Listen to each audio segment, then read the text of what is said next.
Oh, all right. Hello there, everybody. Man, it's finally time. It's finally time for Shadowverse Worlds Beyond. Well, just about. You got a couple minutes beforehand, but man, I'm so excited. I cannot tell you how much I've wanted to just hop on during the day and just start streaming this so that way I can actually play it, because I have been logging on during the day and I was able to connect my old like Shadowverse accounts and all of my other stuff. So it's like I got everything set up. I bought a couple of gems and stuff so we could do some pulls, which I'm looking forward to. I'm crossing our fingers that we get something good, but we should. At least I'm hoping we should. And then yeah, so let's see. We're going to be doing some pulls. I want to explore the park because I still have not really gotten a chance to explore that. And then maybe we'll do some battles. I don't know. We'll have to see. We've got a lot of packs to get through because I think we've got about like 150 or 60 maybe. So we've got a lot. And then I'm going to be actually taking a look at all the cards because I have not actually seen what they do, or yeah, it's like I don't really know what any of these cards are. So I'm very much looking forward to just looking at them, enjoying the art, and yeah, actually reading what their abilities do. I'm very interested to see what the power level of this game is going to be at too, because I feel like with a fresh new start, it's probably going to be a little bit slower, right? I feel like you would make a reboot a little bit slower than what the original one was, but we'll have to see. And I think I see everything up and running. Good. So I think we're good there. Oh, hello there, Fran. Thanks for stopping by. Yep. And just double checking. So we got a bunch of pulls to get through with Shadowverse. So we're going to probably do that first. Then we're going to explore the park, because the park is the coolest. Like, it's so cool. And I had to show you the custom avatar too. I'm not a huge fan of the outfit because they didn't really give us a lot of amazing stuff at the start, but I can at least show you what I look like and everything, and we can explore the park and see what's actually there. Not quite free pulls. I maybe spent around a Pokemon box worth of money on the game to get some currency for tonight, so so we'll be doing a little bit more than free, but I'm looking forward to it. So why not? How about we just go ahead and jump on into the game already?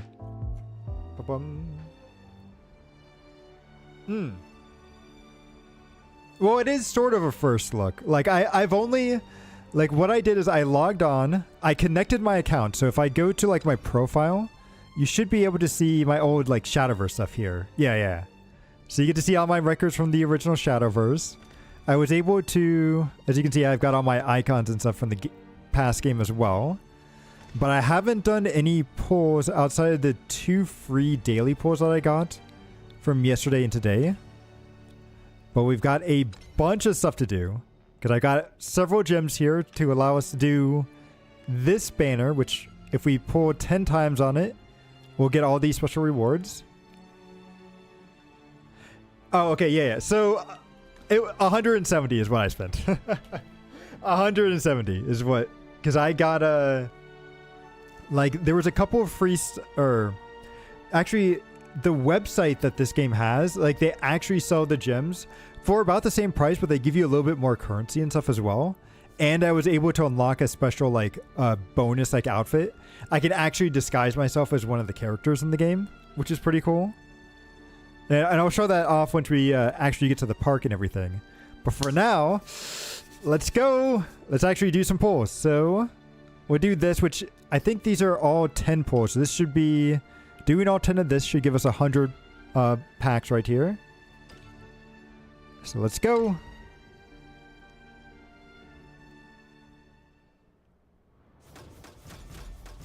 Oh. Well, that's interesting. Yo, they revamped the animation for that. Ooh, Pikmin Bloom. I've had some of my friends play Pikmin Bloom as well. I haven't gotten into it myself just yet. But it looks pretty cool. Ooh, okay, let's see what we get here. Ooh. Ooh, okay, a lot of cards here. So let's see. The Hound of War, Swordcraft, 3 for 4/2, Enhanced 6. So if you play this for 6, you summon 2 copies of this card. And it has Rush. Interesting. Okay, not terrible. Wait, actually, I want to see. Is the voice acting just a dog? It is. Oh, that's funny.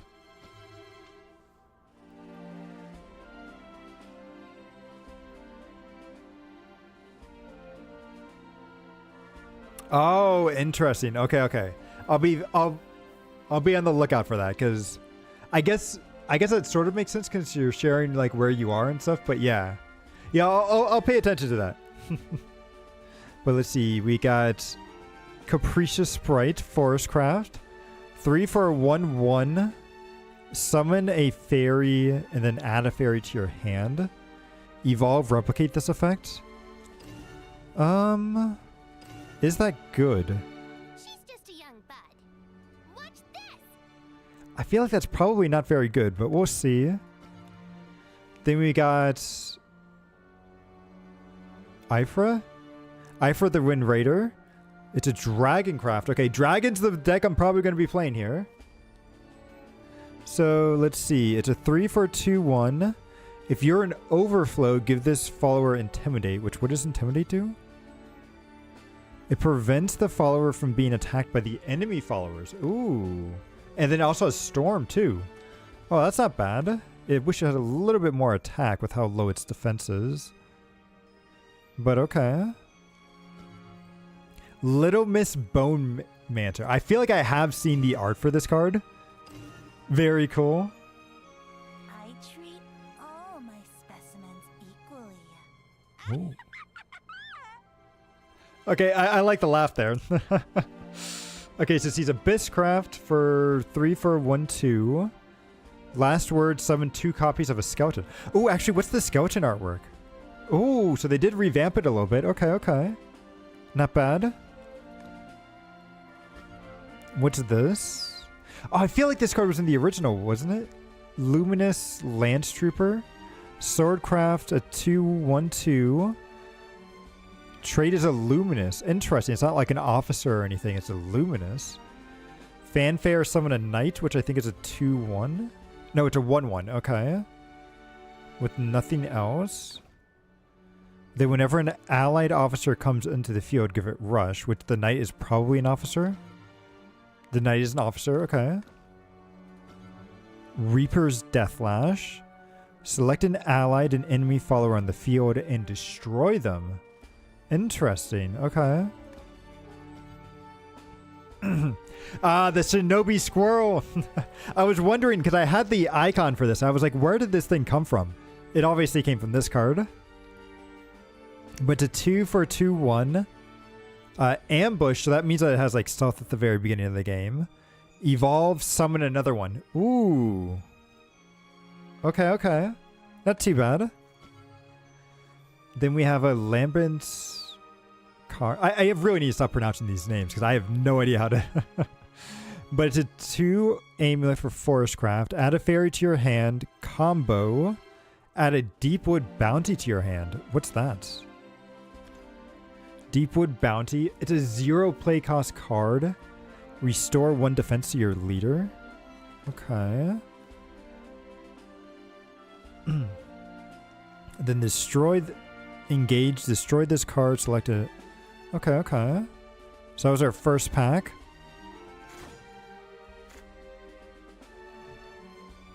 Boom. Okay, I want to take a look. Oh, it's a premium card too. Okay. Let's take a look at the Radiant Rainbow first. It's a Runecraft. Select a card in your hand with on spell boost and spell boost it. And draw a card. Ooh. So you can spell boost and draw a card. That's nice.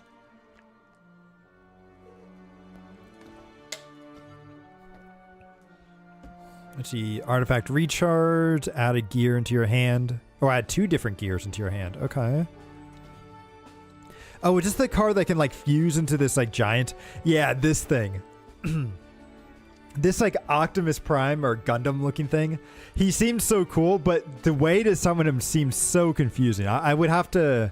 I'm gonna have to pull out a manual in order to actually like get him out correctly. But he looks very cool. Like they showed him off during the live stream, and it was crazy seeing what they were doing.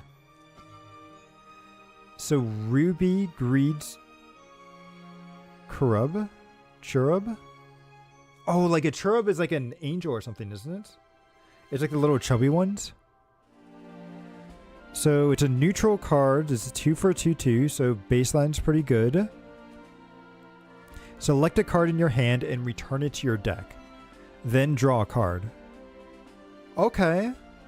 It's cycling. That's actually not too bad.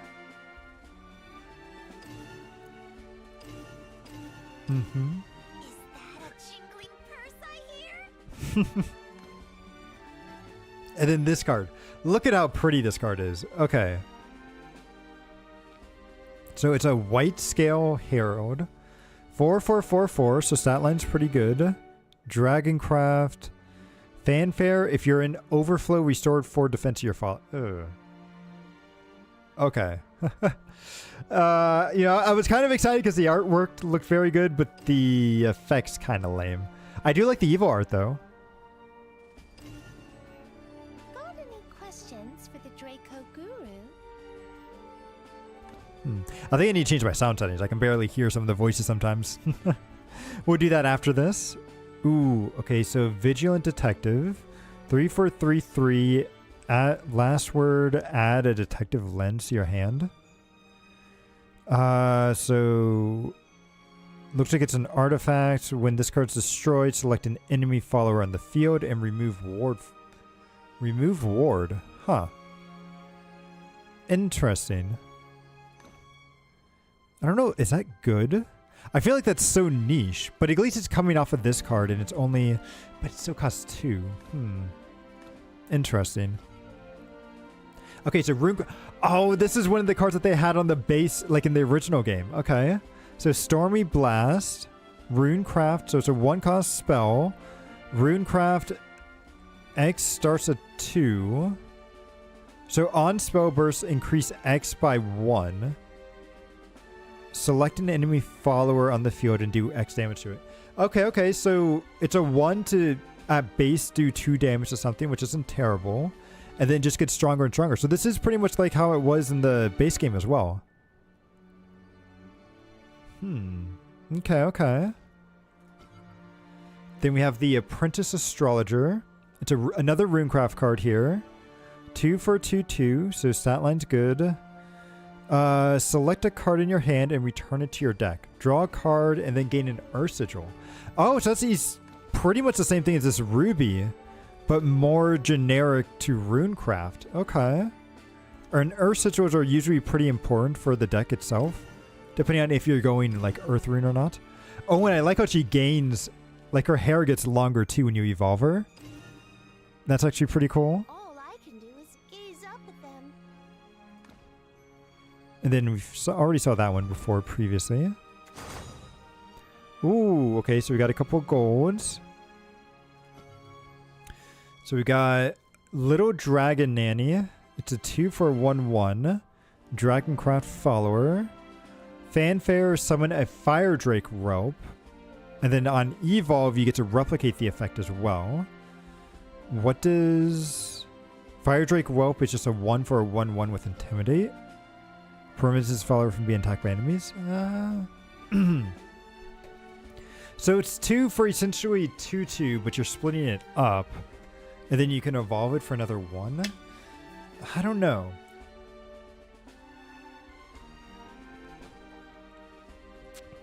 To me, this seems like it's going to be okay. Not terrible, but there's probably better options.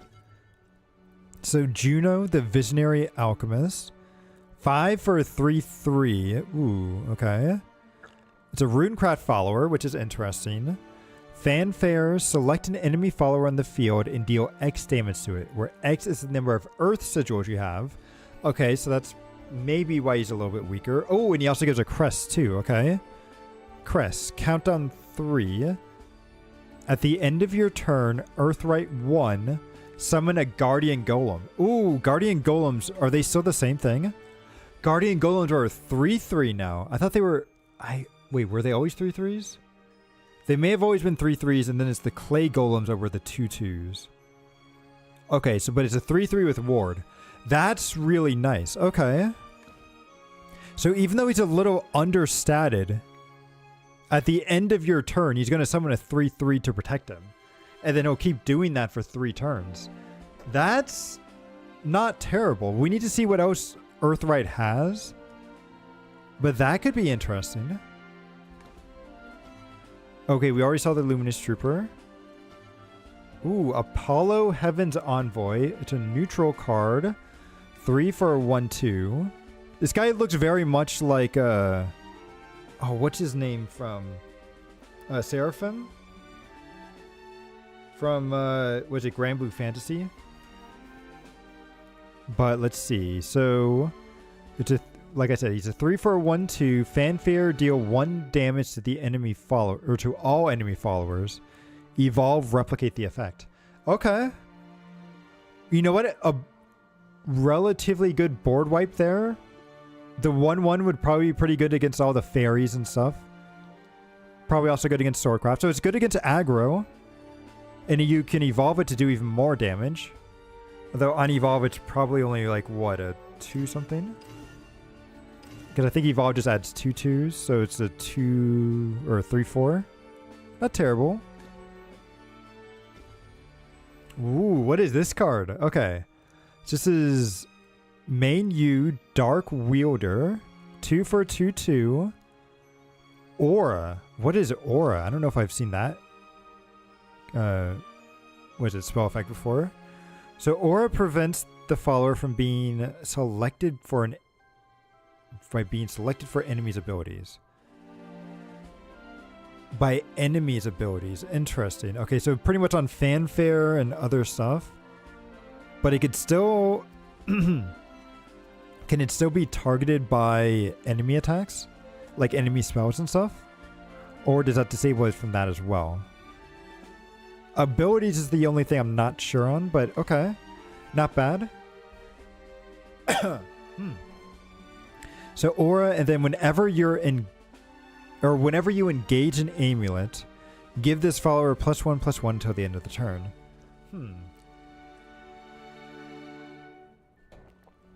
And it is a Havencraft follower, and Havencraft is pretty big on amulets. So maybe this is alright?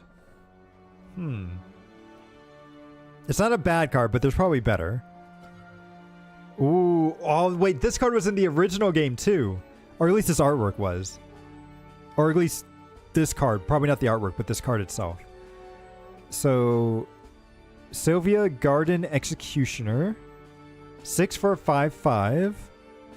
Okay, then Fanfare, select a mode to activate. 1 or 2. Mode number 1 is draw a card. And mode number 2 is to restore 4 defense to your leader. Okay. And then on evolve, select an enemy follower on the field and destroy it. And then on super evolve, select 2 instead. Ooh.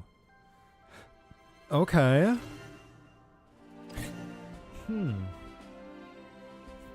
Not bad. Draw. Yeah, overall, I think this is a pretty decent card. So then we have Zell Windreader, 3 for 3/3, Dragoncraft follower. That on super evolve, select another allied follower on the field and give it storm.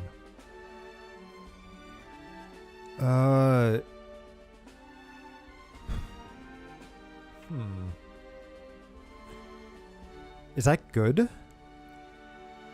I mean, I really need to see how super evolve is going to play out a little bit more. And I like how it does have a super evolve effect, but I feel like giving another enemy, another allied follower storm, unless you're playing something else along with this guy, I feel like everything else would be able to attack normally.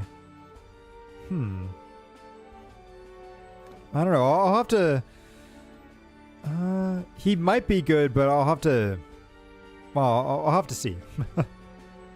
So then we got William Mysterian Student. Oh, so he's a Mysteria card, which means he's Rune, right? Yep, he's Rune and a Mysteria card. Good to see that they're bringing Mysteria back into Runecraft. That was one of my favorite archetypes, back with Rune. So let's see. It's a 6 for a 5/5. Then it has... Oh, okay. It has Spell Boost, X by 1. X starts at 0. Okay. Then Fanfare, deal X to all enemy followers. And then evolve Spell Boost your hand 2 times. Oh, okay. That's not terrible. I don't think you'd want like max copies of this guy, but he's not a bad guy. Okay, okay. I could see his uses. For sure, for sure. Ooh. I need to see if I can fix the animations on that. Looks a little slow. But let's see. So Elise, the electrifying inventor. It's a portal craft, of course. 1 for a 1/1. And then it adds a Gear of Remembrance into your hand. Which is stuff that adds into all this stuff. Yeah. So that's not bad. Cost-wise, it's good. Are they mowing the lawn outside? Huh. I think they are. Okay. Oh, they brought this card back too. This was one of the original like Shadowcraft followers as well. And now it's Abysscraft because they merged Shadowcraft and Bloodcraft together, which makes sense. Orpheus, Hellhound Blader, 2 for 2/2. Fanfare, add 2 shadows to your cemetery. Okay. And shadows are usually pretty important for, well, it was important for Shadowcraft and now for Abysscraft. Evolve, Necromancy 4, so that means you have to have 4 shadows. Do this 2 times. Deal 2 damage to a random enemy follower. Okay. It's not terrible. Need to see the ways of getting shadows out there. Where do we go? We already saw the Hellhound before. What's this? The Snowman Army. It's an 8-cost card. Ooh, but the spell boost is to reduce this card or the cost of this card by 1, which is very good.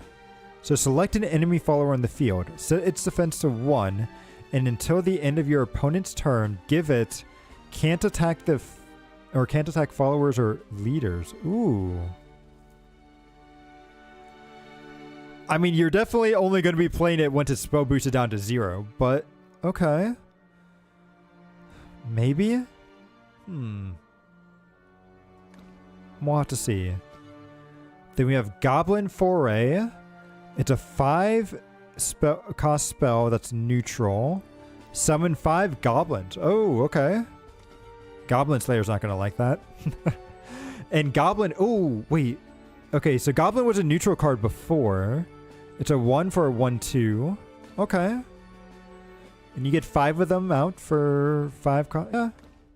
I mean, it's efficient. I'll give it that. Then we have Calamity's Breath. It's a 6 cost spell.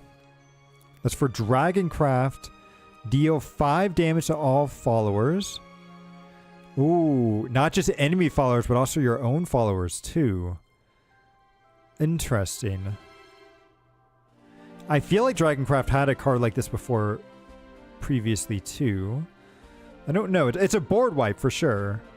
And 5 is going to be... That's a lot of damage. It's not terrible. Let's see. Featherfall. 6 for Havencraft. Deal 3 damage to all enemy followers and then summon a Holy Falcon. Which a Holy Falcon is 3 for a 2/2. Okay. Not bad. And then Iron Crown yeah, Iron Crown Magistry. So it's a 3-cost card. Select a mode when activated. You can summon a Steel Knight or a Steelclad Knight and a Knight. Or you could give all allied followers +1 on the field. Oh. Steelclad Knight's a 2/2. And Knight's a 1/1. Interesting. Huh. I like the flexibility of this card. That's actually really nice. Okay. Ooh, no gold or anything here, but we did get a couple new cards. So let's see. Portal Craft.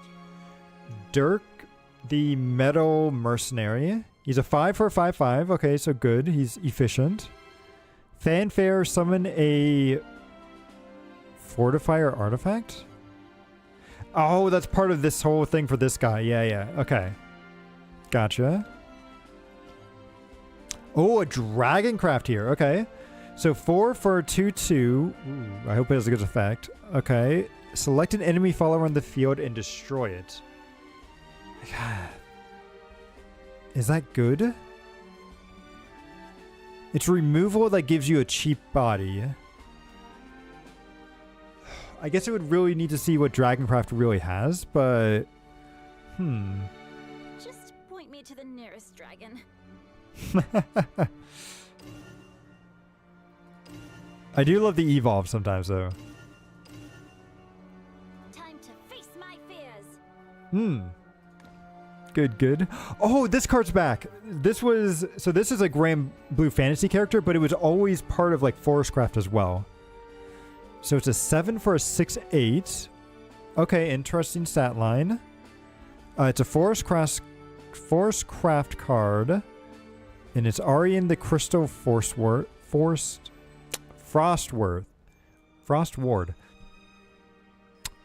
English is not my forte right now. But let's see. Fanfare, select an enemy follower on the field and destroy it. Then restore 2 defense to your leader, and it has ward.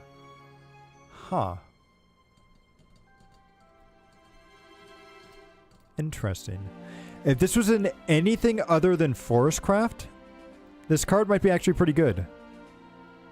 Yes. English. Was it Japanglish or something is also the word I really like as well. But yeah, so this is interesting, but Forestcraft is always about like having really small, cheap cards and trying to combo them together. So I don't know how this card is going to fit into the deck. I feel like this card might just brick you if you have it. But it could be good. Featherfall, yeah, we already saw this one. Ooh, okay, another Dragoncraft card here. Kit, Luxfang Champion. It's a 6 for an 8/7. Ooh. Okay, why is it overstatted? Does it have a bad effect?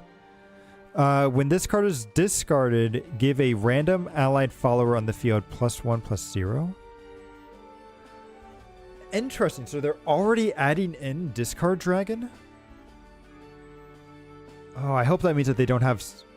The one thing I never really liked about Shadowverse is that they always had this bad habit of having incomplete themes per set, and they would require like, so like for instance like this Discard Dragon here, and I'm only making a guess because we haven't seen all the cards yet, but there's probably only going to be a couple of cards for Discard Dragon, but then in the next set there'll be even more cards, and eventually after several sets you'll be enough to have a discard deck.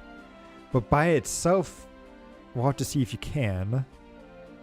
But I don't know why you'd want to discard it when it's already like an oversetted minion. Like, would you not just want to play this for an 8/7? Huh. And it has Rush, too. I feel like they messed up on this card. Why is it a 6 for an 8/7? I feel like I'm misreading this somehow. But okay, okay. We already saw The Apprentice. Ooh, what's this Knightly Rending? Select an enemy follower in the field, destroy it, summon a Steelclad Knight. Okay. And Steelclad Knight's a 2/2. Oaths are forged in steel. Okay, okay, that's not bad. And then Seraphic Tidings. 3 to draw 2 cards, and it's a neutral. Oh. Okay, so essentially everyone's going to be able to draw 2 for 3.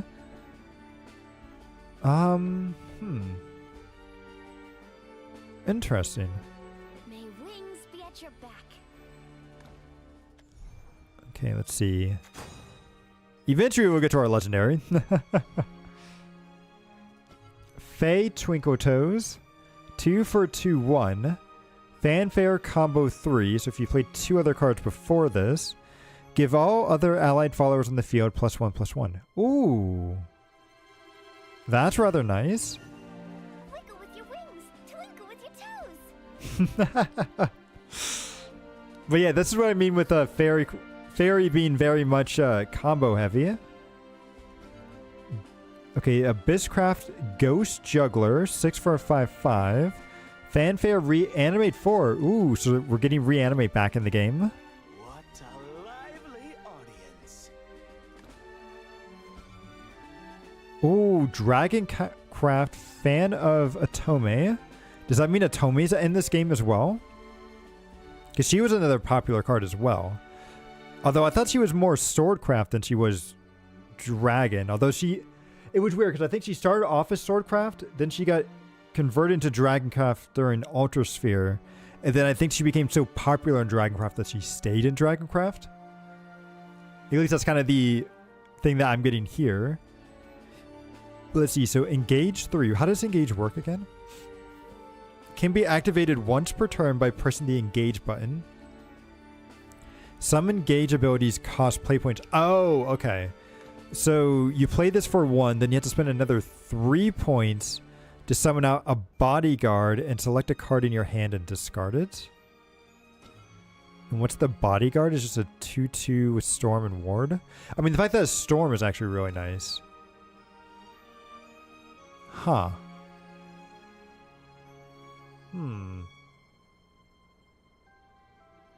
It's something that you're able... Huh. Is this good? I mean, the fact that you can use this to activate discard stuff, and it's always going to be on the field unless your opponent gets rid of the amulet, and you can engage it for 3. This could be good for discard, but I would need to see the other cards to really be able to justify it. What is this thing? Okay, Working Grasshopper. It's a 3 for a 2/1. Forestcraft Follower. So Fanfare deal X... Or no. So Fanfare draw X cost followers where X is your combo. Oh. That's actually pretty cool. You could very easily control what you end up pulling with this. Ooh. Oh, that's nice. This is a very technical card. But for being a bronze card, that's actually really nice. Okay, so then we have Fairy Convocation.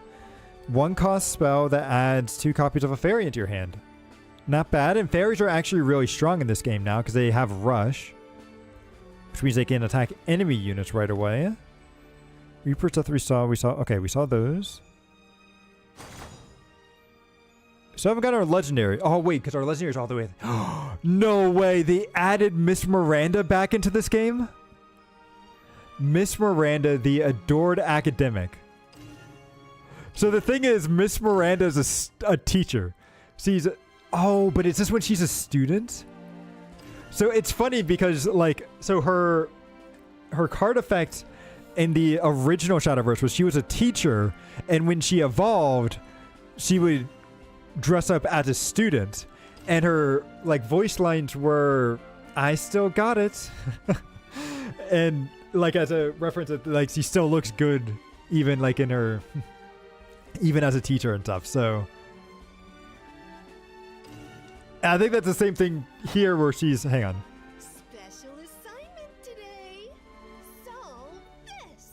Don't forget to review. This next one's for extra credit. Hope you're ready for a pop quiz. Yeah. So sometimes it's hard to recognize excellence when it's all around you. Take the opportunity to rediscover your school, and maybe, just maybe, you'll rediscover your passion for your class. Oh, man, this is... Okay, so it's great that this card's back in the game, but let's actually see what it is, because it's a 2-cost card this time, which I believe Miranda was a... I think it was a 5-cost card that had a spell boost. It would reduce its effect by 1. No, it wasn't spell boost. It was whenever you played a Mysteria card, its cost got reduced by 1. And so this card's effect is Fanfare, spell boost your hand, evolve, select an enemy follower on the field and deal 3 damage to it, and then spell boost your hand again. Okay, not bad. Dude, I love that Miss Miranda's back in the game. I might play Mysteria here, depending on what the other Runecraft cards are. That's... Oh, I love seeing the classic card there.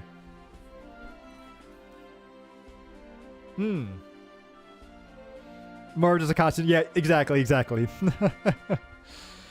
So what is this? So Swordcraft, Lyria the Luminous Potion Rite. It's interesting that Luminous is like an archetype in this game. What was it in there before and I just never played during the sets with Luminous? Maybe. Okay, but anyway, it's a 3 cost card for a 1/2.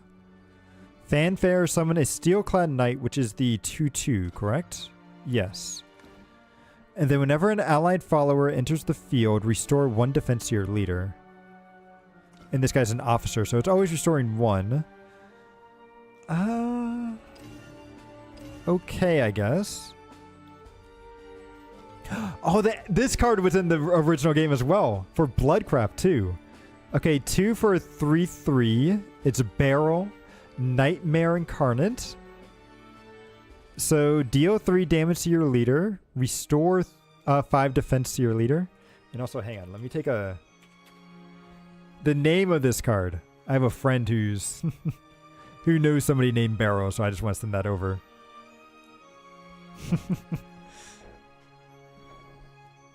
But okay. Deal 3 damage to your leader, restore 5 defense to your leader. The 3 damage is probably good for activating if they have things like Wrath or... I forget what the other one was. But Bloodcraft always wanted to kind of mess around with his health and be at low health. So Abysscraft might want the same things here. Anything else? What's the Serene Sanctuary? It's a 1 cost Havencraft Amulet. Countdown 3. Last words, draw 2 cards. Engage. So engage 1. Advance the amulet's cooldown by 1. Okay. I mean, not bad. A 1 cost card to eventually draw you 2 cards. Not terrible. Okay. We got the Roach. Okay, this card was in the original Shadowverse as well, and he was a menace. So let's see. It's a 3 for a 0/2. Fanfare, give this follower +X+0, where X is your combo. Storm. Oh, Storm, so he could just attack right away. And I believe combo counts itself now. Count the number of cards you've played that turn. Yeah. So I think it does count itself.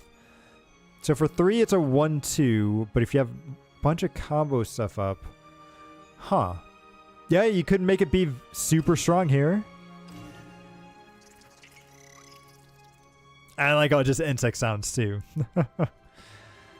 Then we have Ironheart Hunter.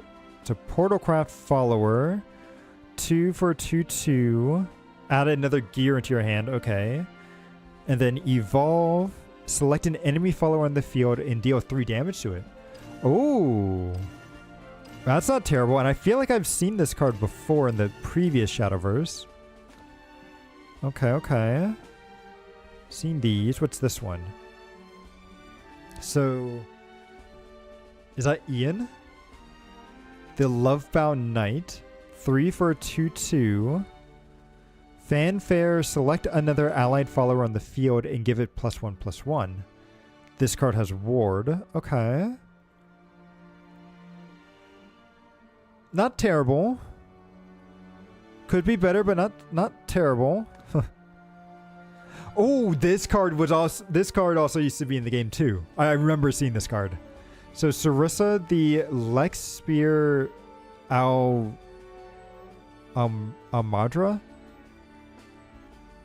2 for 2/2. And then whenever an allied follower with Ward is destroyed, give this follower +1/+1. Oh, so it's with Wardcraft here. Okay. Oh, Ward Havencraft is going to be fun. And then give this follower barrier. What's barrier? Reduces damage taken by that follower or leader to 0 once before being... Oh, okay. So it's like Divine Shield in Hearthstone. Okay. Oh, wait. I feel like this guy was also in the game before, too. So Maroon. Ravishing Dragon Newt. It's a 4 for a 3/3. It's a Dragoncraft follower. Select another allied follower on the field and give it +2/+2. And then if you're an overflow, give it +3/+3 instead. I mean, okay, I guess. A little kindness goes a long way. I like that he has heals, though. He's really owning those heals. But card effect-wise, I'm not so sure. Ooh, that looks like a very cool Dragoncraft card. But we've got one more card up here first. Oh, wait, this is a Dragoncraft card, too. Okay. 3-cost card. Draw 2. If you're an overflow, restore 2 defense. Oh, so this is just a better version of the neutral card. Okay. You may approach. And then Twilight Dragon. If this isn't a Dragoncraft card, I don't know what is. Okay, it is a Dragoncraft card. It's a 9 for a 9/9 follower, or Dragoncraft follower. Fanfare, give all enemy followers on the field -0, -9. Oh, dude, that's so killing, like, everything. And then Super Evolve, draw 3. Oh, that looks so cool. Dude, I want to play this card. That is not a bad card. You're not going to have a full playset of it, but it's not a bad card at all. I don't think we've seen this one, have we? It's a 3 for a 1/1 Abysscraft follower. Fanfare, summon a bat. Then whenever an allied bat enters the field, give it Storm and deal 1 damage to your leader. Ooh, okay, okay. I've seen effects like this before in previous Shadowverse. Not bad. Spend the witching hour with me. Why? Another lonesome night. I do like the voice, though. And then, did we see... Yeah, we saw this one, too. Okay. Oh! No way, our legendary is Anne and Greya? Oh, they're... Dude, I love these two. I love these two. There's actually a whole anime just around these two cards. Like, I still need to actually finish watching it. But I love these characters from Grand Blue. And I think they were originally from Rage of Bahamut, which was like the very first version of the TCG for Shadowverse. But let's see. Okay, so it's a Runecraft Mysteria follower. 5 for a 4/4. Fanfare. Summon and summoning. Spell boost your hand 3 times. And evolve. Select an enemy follower on the field and deal 3 damage. And if I'm remembering correctly, I want to say that Anne's summoning was like it was a really powerful ward card, like a 5/3 that would disappear at the start of your next turn. So let's see if that's the same thing here. It's a 3 for a 5/5 rush ward at the end of your opponent's turn. Destroy this card. Yep. Okay, so very similar, but I feel like they may have even buffed it. Okay, okay. But nice. Dude, we got this card, and this is one of the card sleeves that we can get as well for doing this like bundle that we're opening up here. Oh wait, I didn't take a look at the other cards. That's all right. Ooh, collection level 4. Ooh, we unlocked a lot of new profile stuff as well. But yeah, you see right here, we can unlock the card sleeves for that. Oh, I didn't even look at the Evo art. It looks like Greya gets longer hair. Oh, that's so cool. Okay, real quick though, I want to take a look at my settings. So one, I want to turn down the BGM a little bit. Keep the character and avatar voices up. Wait, there's voice chat in this game? Uh-oh. Uh-oh. And then I wanted to take a look and see, just make sure from a graphic standpoint. How's it looking there? Do I need the motion blur for the card pack? Is that why it looks so janky? I'll turn that on there. But the card pack animation should be good. Okay. There we go.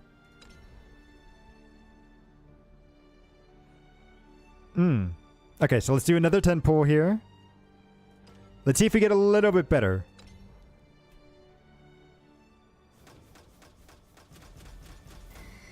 Ooh, okay. So only one legendary, but that's okay.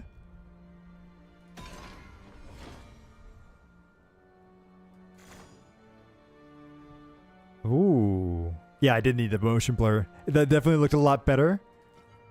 Oh, but what's this? Okay, so Minnow the Shrewd Reaper. It's a 2/2/1 Abysscraft follower with an enhanced effect of 4.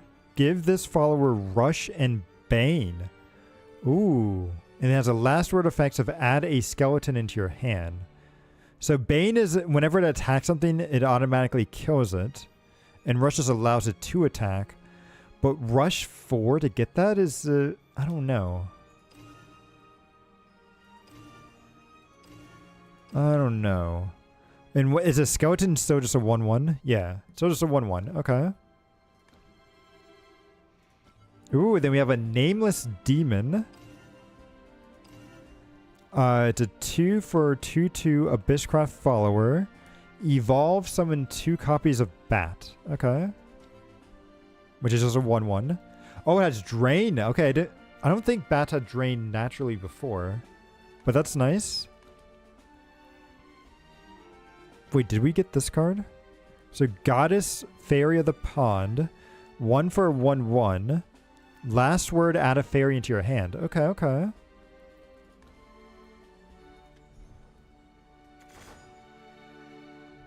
Ooh. Ooh, what's this? Baby Carbuncle. I always loved how Forest had carbuncles. But it's a 2 for 2/2. I love the acorn it has. It's very cute. It's a 2 for 2/2 Forestcraft follower. Fanfare, select another ally card on the field and return it to your hand. And then Super Evolve, recover 3 play points. Okay, this card is going to be OP. I can already see like this card's going to be so good for combos. I mean, they had a saying back in the original Shadowverse that the silver cards were always like the strongest. And this card right here, it seems very good. I feel like this card was in the old Forestcraft as well. But it's a 4, so this is Elder Sage Brush. It's a 4 for 3/3 Forestcraft follower. Fanfare, deal 3 damage to a random enemy follower. Combine 3, or not combine, combo 3. Deal damage to 3 random enemy followers instead. Oh, interesting. Okay. So it could either deal 3 damage to 1 enemy follower or 3 damage to 3 followers instead. Okay. Interesting. It's flexible. Not terrible. So Abysscraft, so this is Shadowcrypt Memorial, is an Abysscraft amulet. So Fanfare, add 2 shadows to your cemetery. I love how they call it as a cemetery now. That's interesting. I am keeper of memories. I like the animation here on it as well. But then the engage is destroy this card to summon 2 copies of a ghost, which ghosts before were 1/1 with Storm, right? And then 1/1 Storm. When this card leaves the field, banish it, and then at the end of the turn you banish it. Okay. And then let's see. Dose of Holiness is a 3-cost Havencraft amulet. With engage, destroy this card, select an enemy follower on the field, and deal 4 damage to it. Then restore 1 defense to your leader. Now, can you activate engage right away? Can be activated once per turn. Yeah, so you should be able to engage it right away. Interesting. I don't get why it's not just a spell. Like, why do they make it an amulet? Huh. Interesting. Luminous Mage. I feel like this was in the original Shadowverse too. Or maybe not, because I don't remember this being a Swordcraft follower. But let's see. It's 5 for a 1/3. Ooh. Okay, let's see what its effect is. But and it's a Swordcraft Luminous follower. Fanfare summon 3 copies of a Steelclad Knight, which that's the 2/2. Yep. That's the 2/2. So, okay. So, I guess stat-wise it does make up for it. And you do get, what is that? 4 things out into the field at once. Which Swordcraft did used to care. They had an effect called Rally, which counted how many cards they had summoned out onto the field at any given time. Or actually not at any given time, throughout the whole game. So they did care about summoning a bunch of minions. So this isn't bad. And then whenever an allied follower enters the battlefield, give it Ward. Oh, so you're essentially summoning 3 2/2s with Ward. Okay. If Rally is a thing, I see this card being very good. For right now, it's really going to depend what everything else is. But I could see this card. It may not have the right support right now, but I could see it being very good later on. Okay. Ooh, not bad. Wait, I don't think we saw this rainbow one, did we? Oh yeah, no, it's just a spell boost. Okay. Wait, and what's this? So Holy Shield Maiden is a 3/2/1 Havencraft follower with Ward and Barrier. And Barrier is just like can't be targeted by anything, right? Oh no, it's Divine Shield. Barrier is Divine Shield. Okay. I mean, it's okay. 3 cost is kind of high, but seems like it's alright. Ooh. Oh, the art on this one looks really cool. Oh, it's a Portalcraft follower. Interesting. Card. So, Stream of Life is a 2-cost Portalcraft spell. Which, select an enemy follower in the field and deal 3 damage to it. And then add a Gear of Remembrance into your hand. Ooh. Dude, the art on this just goes hard, though. Don't move. Very cool. I think we've seen all of these. Yep. Whoops. There we go. Hold up. I don't think we saw this one. So, Medical Grade Assassin is a 3/2/2 Portalcraft follower with a fanfare of add an Enhanced Puppet into your hand. Which Enhanced Puppet is like I think it's like a 3/3? Yeah. It's a 3/3 with rush that disappears at the end of your opponent's turn. And then once on each of your turns, whenever an allied puppetry follower enters the field, give it Bane. Oh, is puppetry a new trait? It is a new trait. Okay. I'm interested to see what other cards are going to have this puppetry trait. Because before, they would, like, the puppets were only, like, there was only 2 variants of puppet. It was this enhanced puppet and the other one, which was like a 1/1 card that disappeared at the end of your opponent's turn. So I'm interested to see how puppetry is going to work out. And the fact that you give it Bane too is nasty because it has rush as well, so it could just attack and destroy something right off the bat. Okay. And then what's this one? Starry-Eyed Penguin Wizard is a 4/2/2 Runecraft follower with a fanfare, draw 2, and spell boost with an evolve effect of spell boost in your hand 2 times. It's probably going to be better. Ooh, I do like how it changes its penguin type though. Like its species completely changes. I kind of like that. That's pretty cool in the evolve.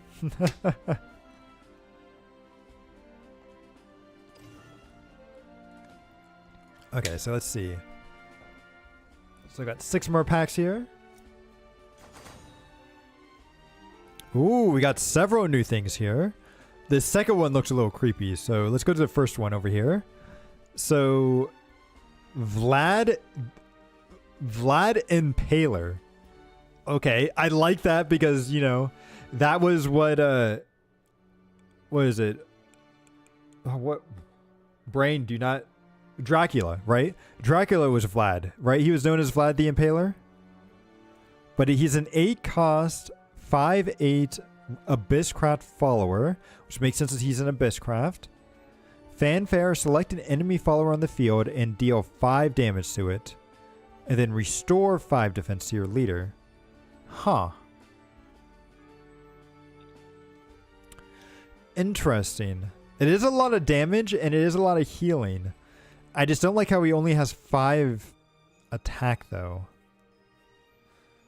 And then if I evolve him, does he look different? Yeah, when I evolve him, he looks like Dracula. Let's go. Let's go. That's a cool evolve. I like that. It's thematic and everything. Oh, that's cool. That is cool. Yes, I believe it was as well. So what is this thing? This thing kind of creeps me out a little bit. Oh, and it's a Runecraft card. Okay, so... Edelweiss Sagelight Ward is a 4/2/2 Runecraft follower with a fanfare of Earthright. So it's an Earthright 2. Evolve this follower.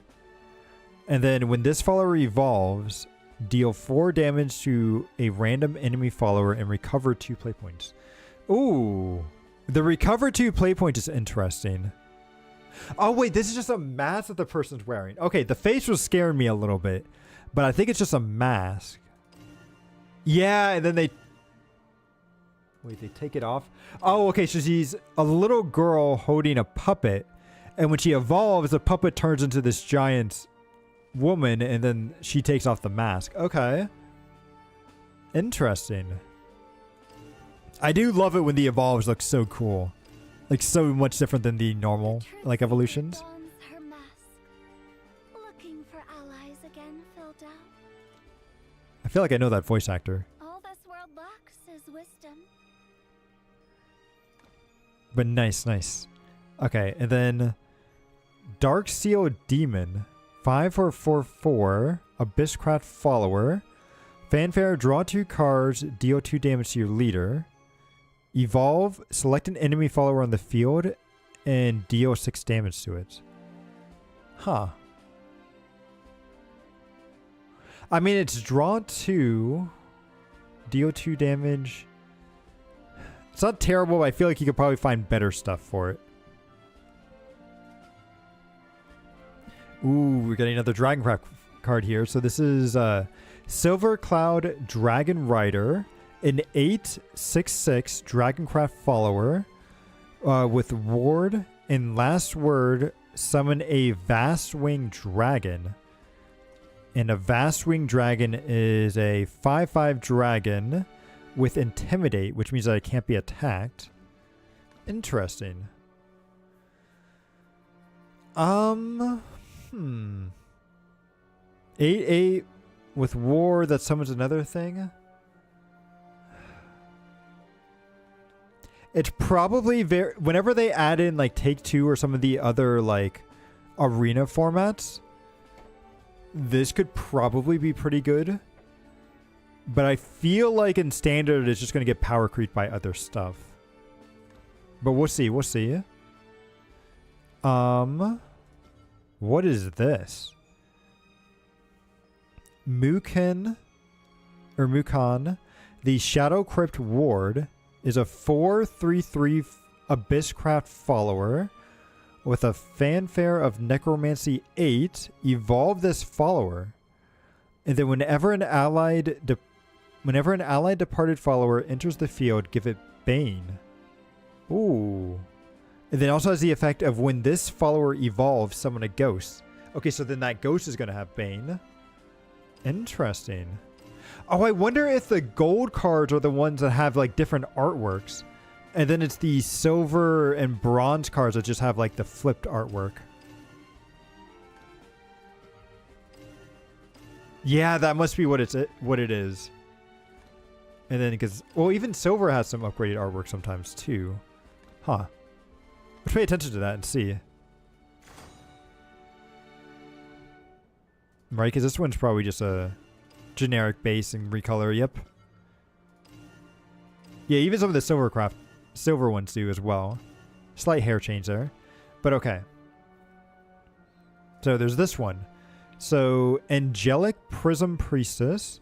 It's a 3 for a 2/2 Havencraft follower with a fanfare, draw an amulet, and then on evolve, select an amulet in your hand and reduce its cost by 1. Huh.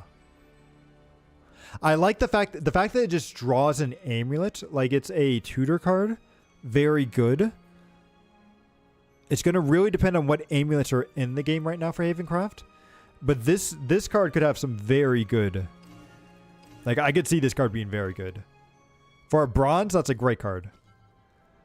Okay, then we have Runeblade Conductor is a 5 cost... There's 5 for a 1/1 Runecraft follower. On spell boost, give this card +1/+1. Ooh, okay, so that's why its stats are so low. And then Fanfare, select an enemy follower in the field and deal X damage to it, where X is equal to this follower's attack. Okay, okay. Not terrible, but probably better stuff to spell boost. And then I feel like this card used to be in the game before too. The artwork seems similar. So this is Rukana. Ooh, oh, thank you for the stretch and hydrate. Let me go ahead and stretch up right now.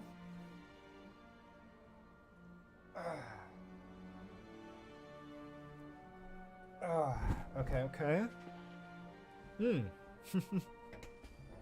Oh, thank you. And let me get that water.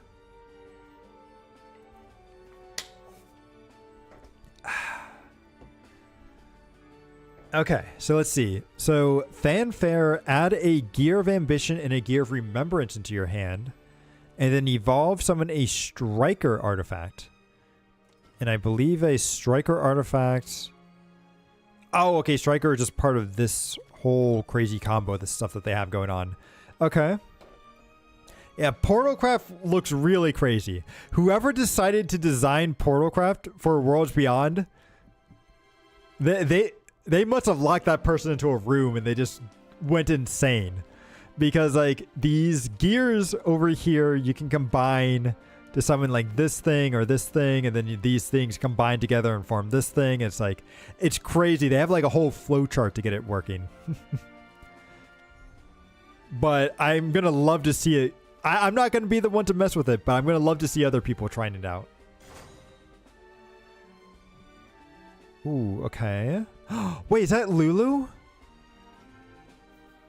I think that is Lulu. Okay, she doesn't have her own card right now, but that should be Lulu. Yeah. Ooh, excuse me. Yeah, it's right here. So, Lulu the Mysterious... Okay. See, I know my cards here, but this is a... So, homework time. Ooh, okay. But it's a 3-cost Runecraft spell. It's a mysterious spell too. X starts at 0, so on spell boost, increase X by 1. Then if X is at least 5, transform this card into Looking Smart. Otherwise, it's just a draw 2. Okay, and then what's Looking Smart? Looking Smart is a 1-cost card. Oh, nice. So it transforms into a 1-cost card of draw 2, so it still has the same effect. Deal 2 damage to a random enemy follower. Okay. That's not bad. Like, I like that it transformed into a 1-cost card but it's at 5. So we'll have to see. But I like this. I like it so much. I love how you see Anna and Gray in the background, and then on the card that transforms into, like you see them out there. Like, very cool card. Like that a lot. Let's see. Fragrant Whispers is a 3-cost Forestcraft spell that's add a Deepwood Bounty into your hand and then draw a card. Which Deepwood Bounty is a 0-cost card, so that's actually going to be very good for Forestcraft. And its effect you probably don't even care about, but just restore 1 defense to your leader. But the fact that this is a 0-cost spell, very good. And I think we've seen everything else. Yep. Ooh. Wait, I don't think we've seen this one, have we? So it's a 5. Oh, they're bringing us back to our whale, like our ocean Dragoncraft stuff. So it's a 5. So Swordcraft. Okay. Sword Snout Trencher is a 5-cost 4/6 Dragoncraft follower with fanfare. If you are in Overflow, give this follower Storm. I think Overflow is if you have 7 or more play points. Yep. Okay. Not terrible, but it's kind of a brick in your hand until you get to that 7-cost card. Oh, I didn't even see all the mermaids and stuff around him. Jeez, this card's actually huge.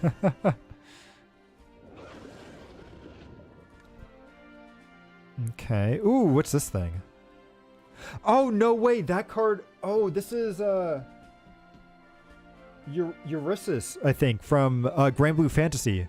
Yeah, when he's in his like crazy like possessed form here. Okay. It's a Swordcraft follower. Interesting, because he was a good Law of Binding Citizen until he got possessed. But so Ravaging Tentacles is a 7-cost Swordcraft spell with Levin in its name, which Levin means that it's probably going to go well with I always thought this guy's name was Albert because it was Albert. However, when I started this game up, they called him Albert. The T was silent. It was like, was it Stephen Colbert? But it's actually Colbert. And this is, instead of Albert, it's Albert. which threw me off. But this means that he's probably in with that, which makes sense because story-wise in Grand Blue, they do actually have a strong connection. But, so, okay, 7-cost card. What does it do? Select an enemy follower on the field or the enemy leader and deal 5 damage to it, and then restore 5 damage to your leader. Okay. The fact that it's 5 to face is pretty nice. I don't know if I don't know if 7 is the right cost for that. It seems very high, especially late in the game where you probably want to be coming back. Because I feel like the fact that this targets the leader means that you probably want to target the leader with it.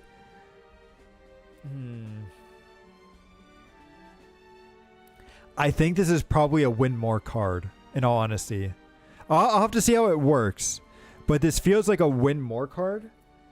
And so I'm not sure how that'll work out. But we'll see. And then, yeah, everyone else we've seen. And then this should have our legendary in it. Ooh. It does. So our legendary card is Sailfa, Guardian of Water. It's a 5-cost 3/3 Havencraft follower with a fanfare of restore 3 defense to your leader. Also has ward and evolve, deal 3 damage to all enemy followers. Is this good? I don't know. I mean, the fact that it's a board wipe on evolve is nice. And the restore 3 will be nice if Havencraft has like healing support. Because in the past, Havencraft has had archetypes where whenever they get healed, you get like special bonuses and stuff. So if that exists in this set right here, then this could be very good. Otherwise, it's a card that is going to be good maybe later on, but maybe not so good right now. So That being said, it being a board wipe on Evolve is still pretty good.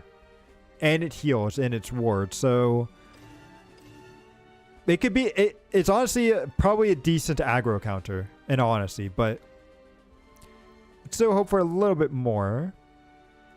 And then we have, oh, okay, here it is. So Enigmus Samurai is a 2-cost 2/1 Swordcraft follower with a fanfare. If you've unlocked Super Evolved, give this follower Bane. And then it has Rush. Interesting. But the main reason why I was curious about this card, because this card is actually on the Battle Pass with a gender bent version of it, which I always love that they do that with the Battle Pass. And then ooh, we got the premium version of this one. Looks very nice.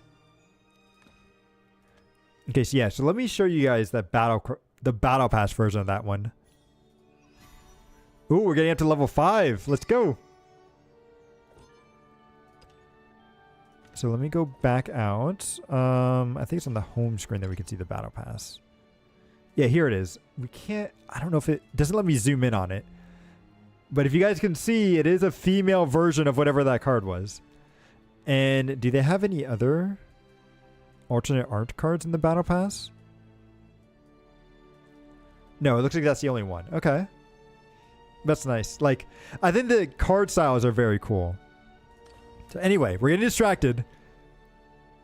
I feel like we're already an hour in and I've only opened up like 2 packs. So I've not been the quickest here, but we are trying to enjoy all the new cards and stuff that have come in. So let's continue on.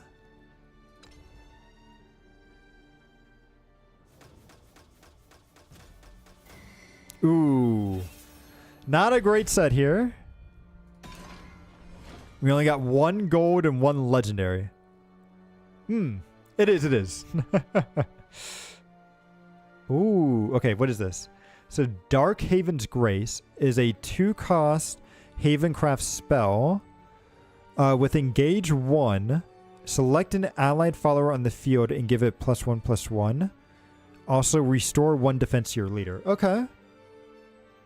Not terrible. Again, it's going to depend on what Havencraft has. Got ourselves another Carbuncle. We saw that one. Yeah, okay, we've seen these. These are just the premium and normal version. Wait, I don't think we saw this Puppet Shield over here.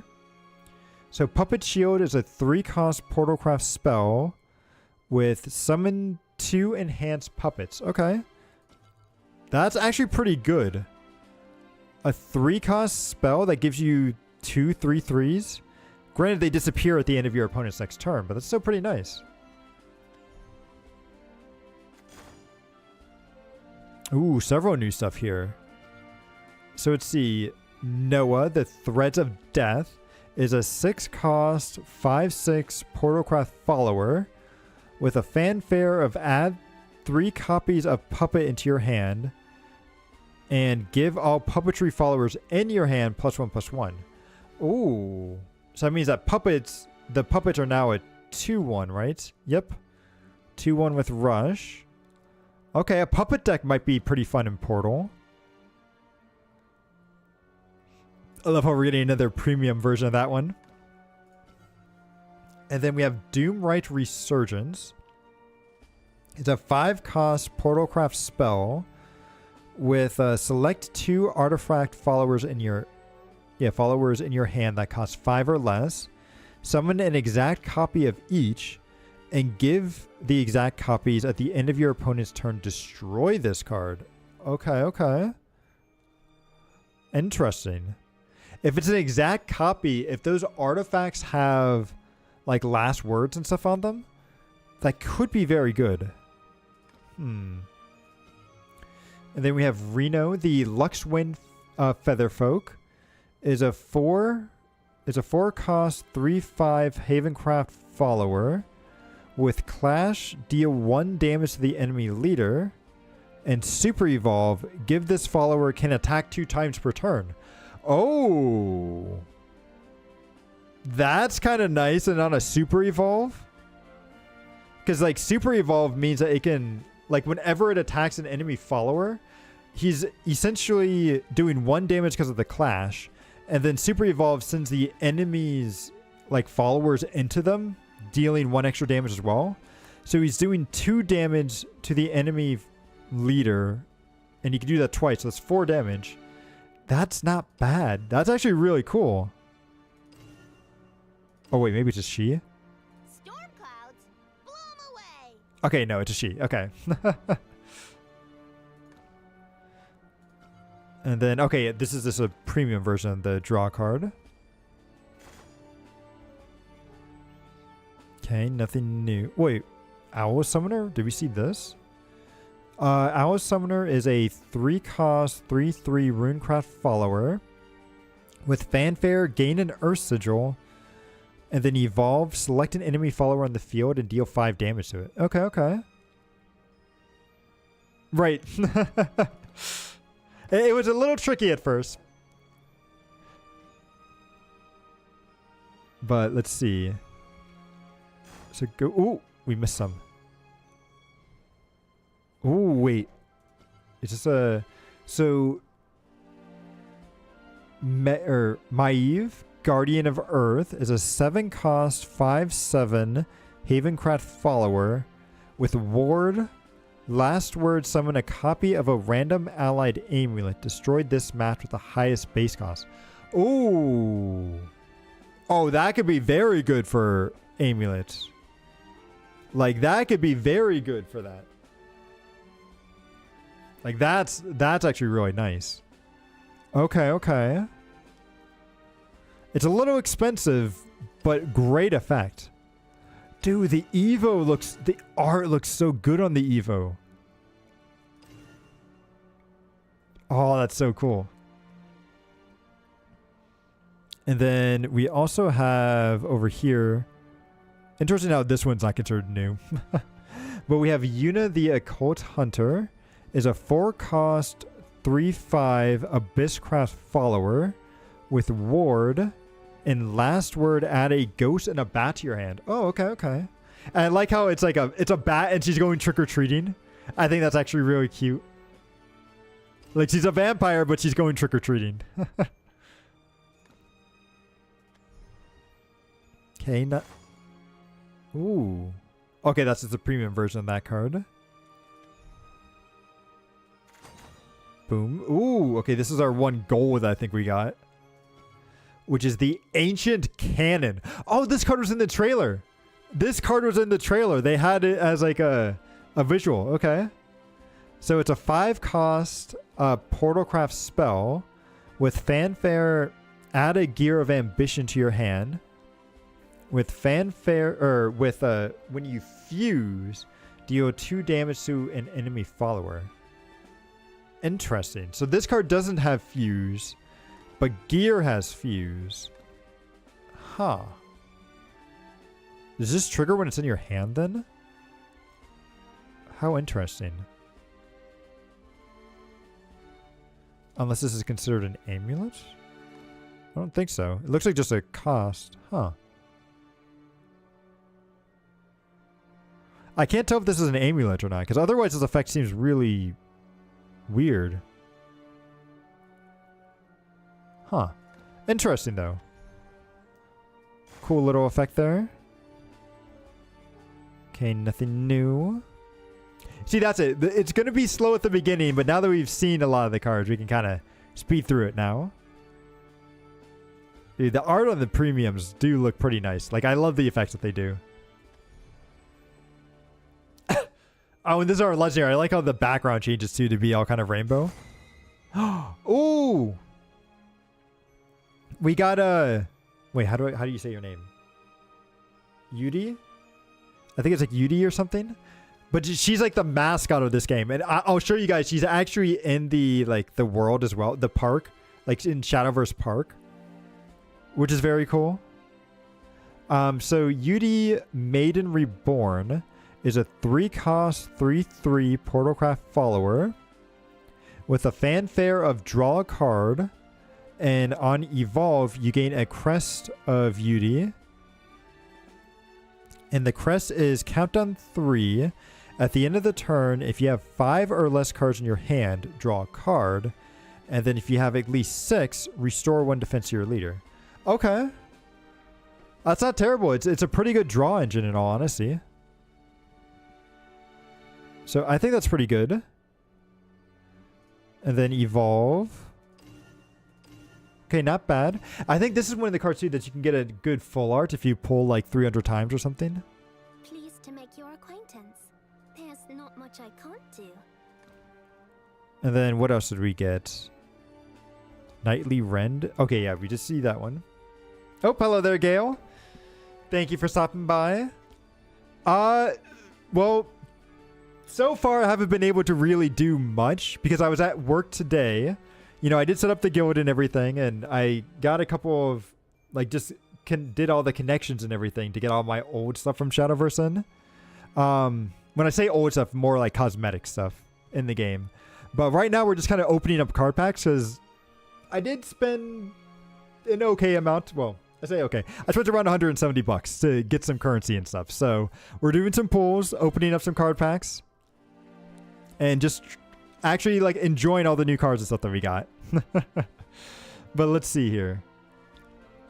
Honestly, I wanted to do it because like if you look, okay, this is just a generic, and then this is, yeah. But if you look, they always do this thing whenever a new set comes out for Shadowverse, where like if you pull, ooh, I love this collection thing that they have here.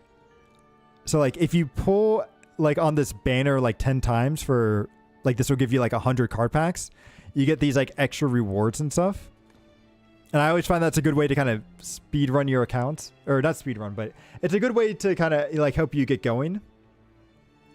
And it's about as like the 170 is about the same as like a Pokemon booster box, which is kind of what I like to buy, but you get like way more packs. So I'm kind of a fan of it. But I could totally understand that it's maybe a little bit expensive. Let's see, do I have any recommendations for how to spend your currency? For the most part, I'm not sure at the moment, because when it comes to the shop, you definitely want to spend your tickets, you know, spend whatever tickets you get out here, spend whatever legendary tickets you get. That's completely fine. When it comes to gold, I'm not entirely sure at the moment, because they did increase the card packs on, or the gold cost for card packs to like 500, which it used to be only 100. So I'm not sure if it's worth it to do this, or because if we go to the park, I'll kind of show off, because there's a, like, Shadowverse used to do these events, or they would always do these events and everything, right? And they would do these like online arena stuff. And in order to do that, you would have to spend a little bit of gold. But if you spent a little bit of gold, you'd usually end up getting back a lot more gold. So it was usually best to do it on those kinds of events. But I don't know if they're going to be doing them, or when they're going to be doing them in this game. Because I think I saw it over here. Okay, no, that's just an ad. Where did I see it? Was it F1 for events? No. Maybe it wasn't out here. Maybe... Oh, wait, hang on. Here, there it is. The tournaments. So, like, this stuff. They have this weekly tournaments. I don't know if this is going to cost gold to enter. But if you do, like, need gold to enter, you can get a lot... Usually, you can get some pretty good stuff out of it, so long as you do okay. But you need... Oh, you need to be D or higher. But that's okay. So it's all going to really... I need to play the game a little bit more to understand what it's going to be like for spending gold on. Because I think you can also spend gold to get cosmetics and stuff as well, right? So like you can buy... Like this is my avatar right here, which I love how they have my hairstyle in the game, which is very cool. They did it just for me because I was such a huge force for Shadowverse back in the day. But they do have a lot of really nice cosmetics, and I'm actually very tempted to get some of these. Like some of these hoodies look very nice. Like I might get, was it this one? Yeah, like this one looks very cool. Before I get like the black one, because I think the black one looks better with my hair. But it does cost a little bit of extra gold to get these. Yeah, it's totally fine to use your tickets on them, because your tickets, usually Shadowverse, like the tickets are base per set. So it's not like those tickets, like when the new set comes out, you're going to be able to use them on that set anyway. So it's good to just go ahead and use them there. And then they do have this chest right here, which you get from doing like dailies. Like you get keys from doing dailies and stuff. And it gives you a bunch of random rewards, but I haven't messed too much with it yet. So yeah, I think I need to play the game a little bit more to give you a better idea of how to spend your stuff. But for the moment, I would say wait on gold until we see what type of events they have. And if the events cost gold as well, then I would say spend it on those events, because those are usually going to be better and can give you more rewards just by participating in it than you would by simply just opening up a card pack. Otherwise, if the events don't cost gold, then feel free to spend them out here. But, you know, I does think that they're 500. I do hope they reduce this cost, because it used to be only 100. I don't know why they upped it to 500. I think they had a reason, but I just don't remember what it was. But anyway, back to pulling here. But how about you, Gail? Have you been enjoying the game so far? Oh! Hold up, hold up. Was that 4 legendary cards right there? I think that was 4 legendaries. Let's go. Oh. Okay, so we got Olivia, but let's take a look at this one first. Oh, this card used to be in the game as well. So Ernesta Peacehawker is a 6 cost of 4/6 Swordcraft follower. With fanfare, give all allied followers on the field +1/+1. And then evolve, replicate this effect. Huh. Not terrible, but it's just a very high cost card, so I'm not sure if it'll see much play. But okay, so let's take a look at Olivia here. This is the main one. So Olivia, Heroic Dark Angel, is a 7 cost 4/4 neutral follower. With fanfare, draw 2, restore 2 defense to your leader, and then recover 2 play points. Interesting. So it's really a 5 cost card. It's a 7 cost card that's really only a 5 cost card. But you just need to wait until turn 7 to play it. And then on Super Evolve, select another unallied follower on the field and Super Evolve that one too. Oh. Okay. Okay. That seems pretty good. Okay. I could see Olivia being very nice here. Fly forth into an endless sky. I shall earn freedom even for you. And she's a neutral cost card, so she can fit into any deck. The only problem is going to be, is every deck going to have space for her? Or is every deck going to want her? So, interesting. I'm very curious to see how she plays. Is made for, yes, exactly. I love that they had my avatar's hairstyle in there. I think it's like the only long hairstyle too. So let's see, where are the other legendaries? Ooh, wait, this guy's in the game? He used to be in the game before too. Okay. So this guy always had the effect of like, you would summon him. If you summoned him early, he would have this effect of like re-summoning himself. But if he re-summoned himself, he would get like a little bit stronger every single time. So let's see.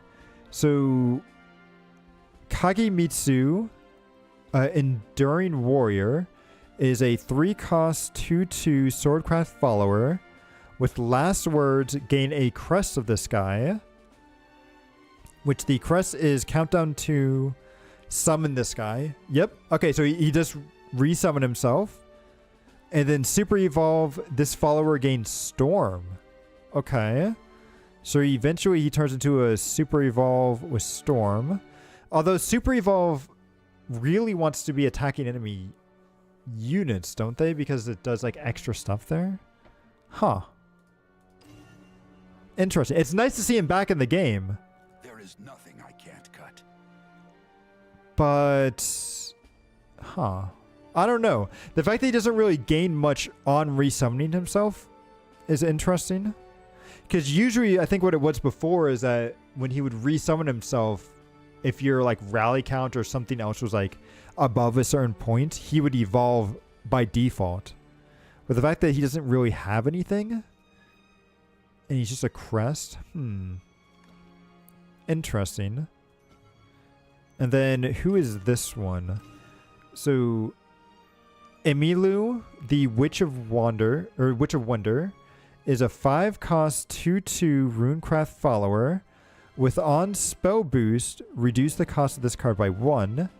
And then evolve, summon a clay golem and deal X damage to the enemy follower, where X is equal to the number of is equal to the number of allied golems on the field. And golem is just a 2/2. Maybe? It depends on if golem is a deck or not. But we've already seen Mysteria, Spell Boost, and Earthright. And Earthright sometimes summon. Maybe? I don't know if there's going to be enough support for this card. But it's an interesting one. Okay, we got this. Wait, Lovestruck Puppeteer. I feel like this was in the old game as well. So Lovestruck Puppeteer is a 2-cost 2/2 Portalcraft follower with a fanfare, add a puppet to your hand. And then evolve effect, do the same thing again. Okay. Not bad. Ooh! Dude, we got Jean! Okay. Nice. Okay. So we got Jean, Saintly Knight, is an 8-cost 6/6 Havencraft follower with a fanfare, deal 6 damage to all enemy followers, and then give all other allied followers on the field +2/+4. It's all other, so it's not her, but other ones. And she has ward. Okay, okay.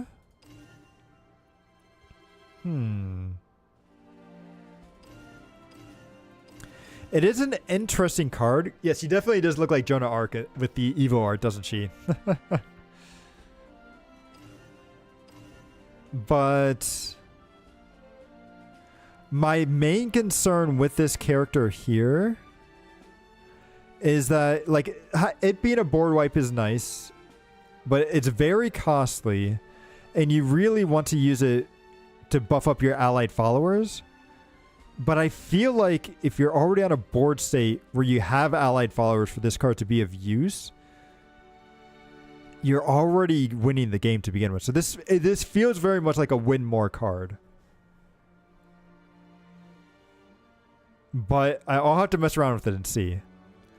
And then we got Luminous Commander. Is a 1-cost 1/1 Swordcraft Luminous follower. With whenever an allied officer enters the field, give this card +1/+1 till the end of the turn. Evolve, summon a knight. Okay. Not bad. Oh, we got a Kuon as well. Okay, okay. So Kuon the 5-fold Master is a 7-cost 3/3 Runecraft follower. With fanfare, summon a Celestial Shikigami, a Demonic Shikigami, and a Paper Shikigami. And then enhance 10. Destroy all allied Shikigami followers to summon a Noble Shikigami. And then super evolved, select an allied Shikigami follower on the field and give it Storm. Oh. Okay. And what's the Shikigami? So it's a 4/6, a 3, and a 2. So it's a 9-cost something?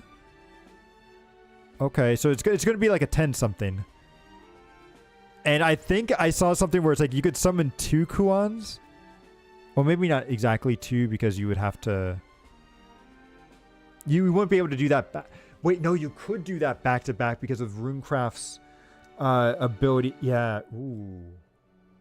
There's like a spell in the game that gives you all your play points back and everything. Ooh. Because you could sack a Shinigami to summon out another Shinigami that like obtains a Shinigami stats and other stuff as well. It's ooh, okay. I'm very interested in this. Kuon looks very cool. And then we also got the Sage Light Teachings, which is a 3-cost runecraft spell with select a mode to activate. 1, gain an Earthright Sigil. 2, restore 4 defense to your leader. Or 3, Earthright 3, deal 4 damage to all enemy followers. Ooh, okay. I'm trying. Oh, wait, this is the artwork for the gold card, too. Oh, I like that. Okay.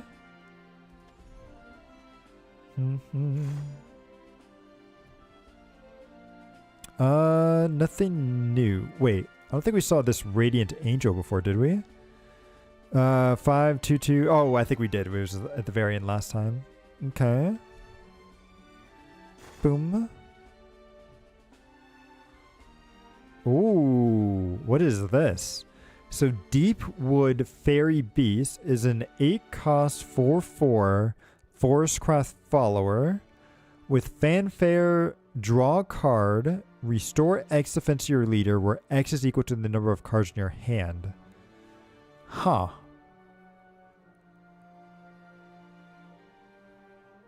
That doesn't sound very good to me. No, this card doesn't sound very good at all. But maybe there's something I'm missing to it? Alright, let's see. Do we get anything else that's cool? I think we got all of our legendaries right off the back. Or right off the front there. Oh. There we go. And then boom. Okay, nice. And then before I go and do any more pulls real quick. Wow, look at that. Collection level 7. Before I go and do any more pulls, because we still got 1, 2, 3, 4, 5, 6 left. I need to go and use the restroom. So I will boom, be right back.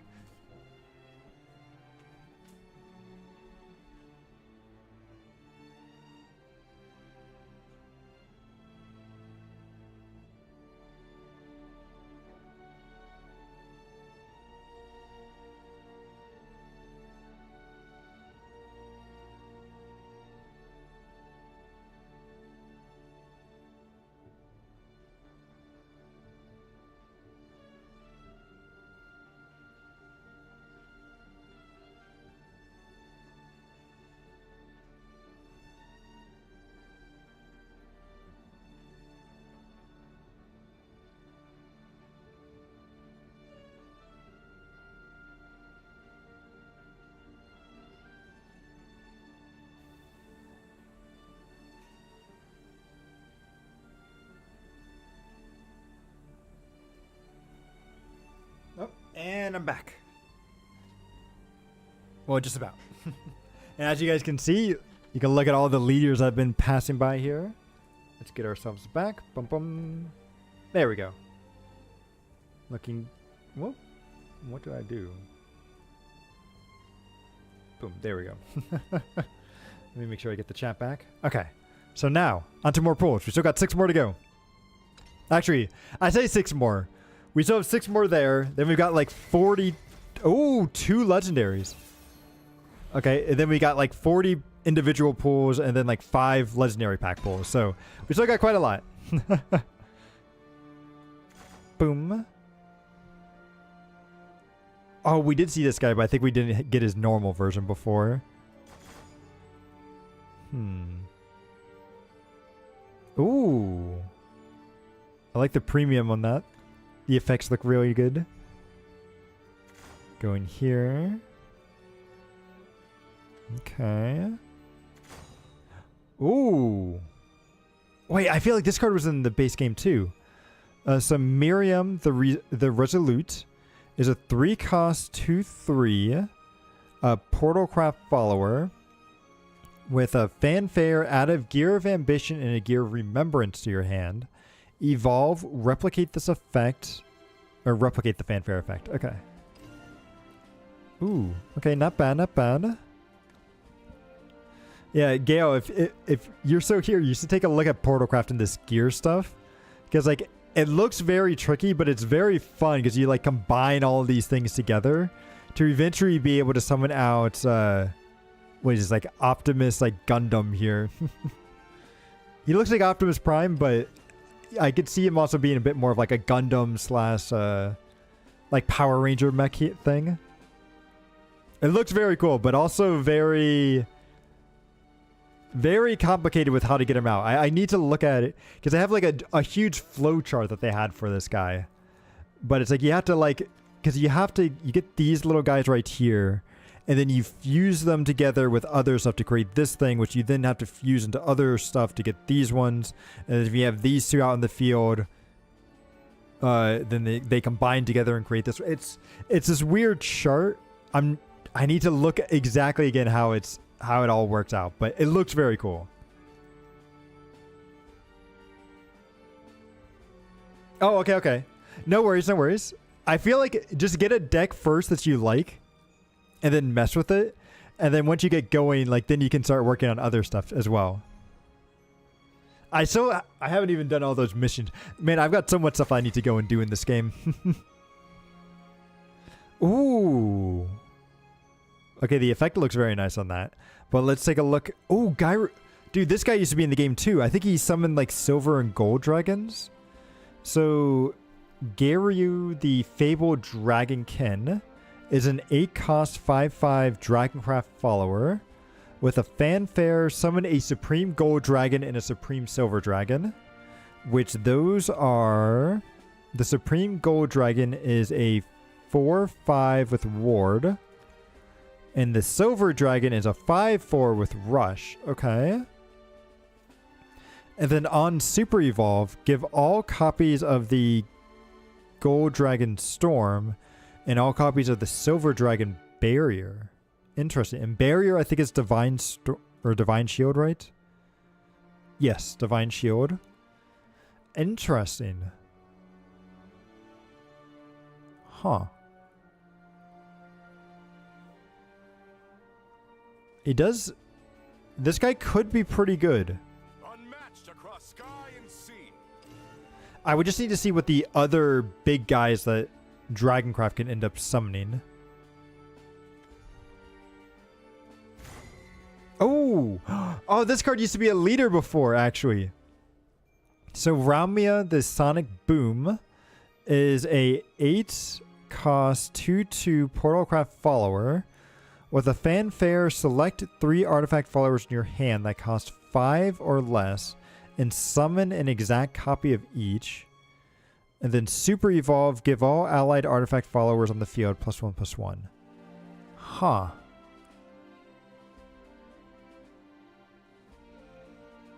I don't know if this is good. Maybe? Maybe. It's going to take somebody that's way smarter than me to figure out if this is actually good or not. It could be. It could very well be. But I am just not smart enough to figure that one out. Okay.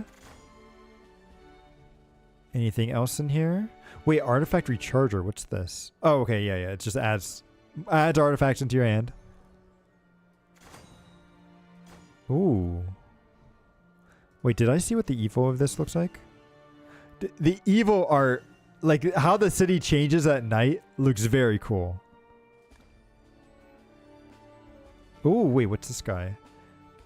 Glade Fragrant Ward, or Fragrant Wood Ward, is a 5-cost 3/3 Forestcraft follower. With fanfare, draw 2 cards. Then on Evolve, deal X damage split between all enemy followers, where X is equal to the number of cards in your hand. Huh. Are they trying to make a hand? Like, are they trying to make Forestcraft care about the hand? I mean, maybe that could work. Like, this guy could build up to your big, like, combo piece that you want to do at the end of the turn. Like, on turn, like, 7 or 8. Maybe?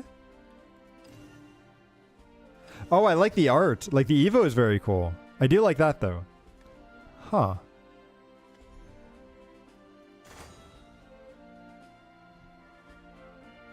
Okay. Ooh, wait, what's this one? Godwood Staff is a 3-cost Forest Craft, I think, amulet is what it looks like. So at the end of your turn, combo 3, draw a card. Oh.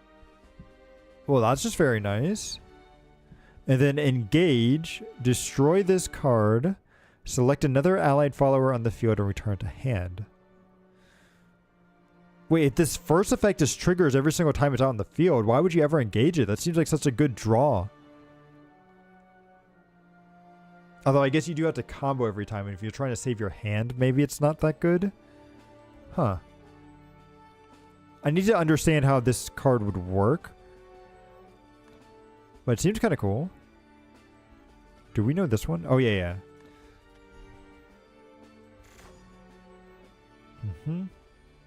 Ooh, I love the effect of this.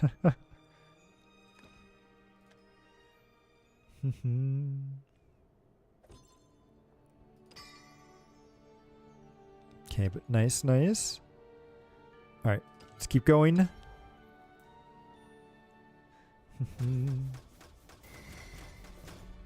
So is that one legendary and several gold? Okay.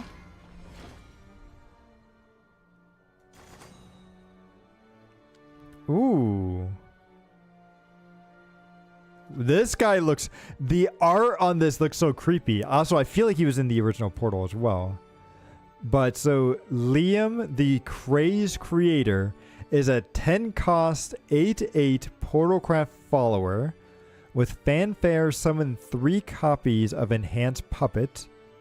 And then Evo, give all allied puppetry followers on the field ward and last word, deal 2 damage to the enemy leader. Huh.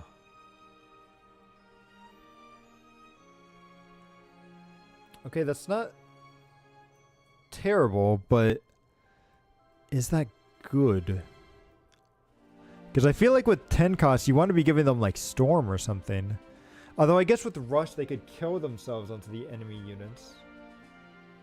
And do 6 damage. Dude, the Evo. Okay, the Evo goes hard. What is that? What is that? Okay, this guy is interesting. I would need to see how he plays more though.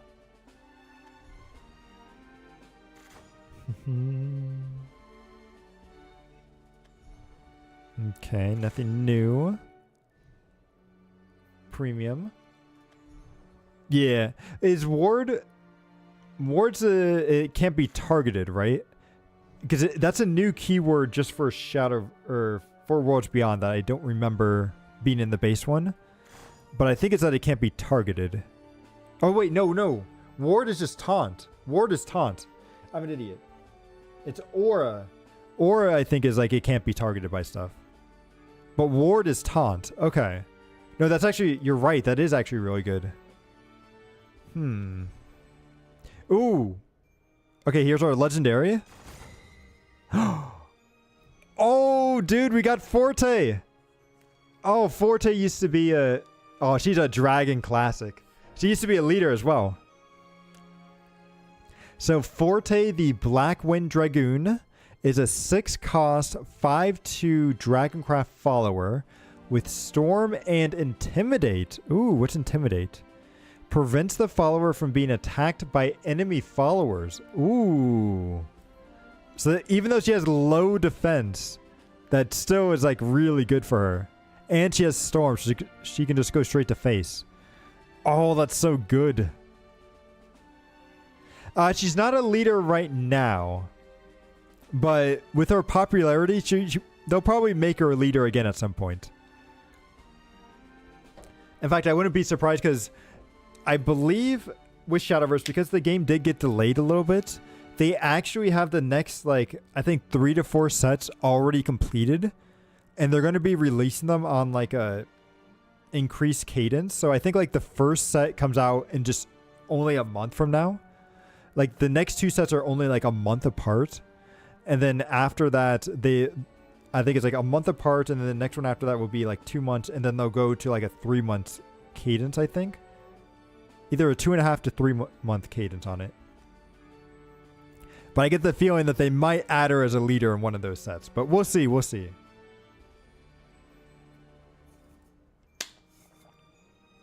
Yeah. Man, and I thought what was it? Pokemon TCG Pocket was kind of bad sometimes with how often they were releasing sets. But to be fair, it's only just to kind of get the game up and running, and then afterwards it'll kind of slow down. But hopefully that doesn't burn people out. We'll have to see. Ooh, who's this? Okay, so Penelope the Potions Prodigy is a 2-cost 2/2 Runecraft follower with a fanfare, gain 2 Earth Sigils, and then Super Evolve, draw 2 cards, restore 2 defense to your leader, gain 2 Earth Sigils. Ooh. Oh, she changes so much in her artwork. Okay. I hope my potions can help. Take this! This potion should help. I can't be a failure forever. I like it when, like, the cards are, like, weak and stuff, but then when they evolve, they get the courage to go and do what they need to do. Like, I really like that.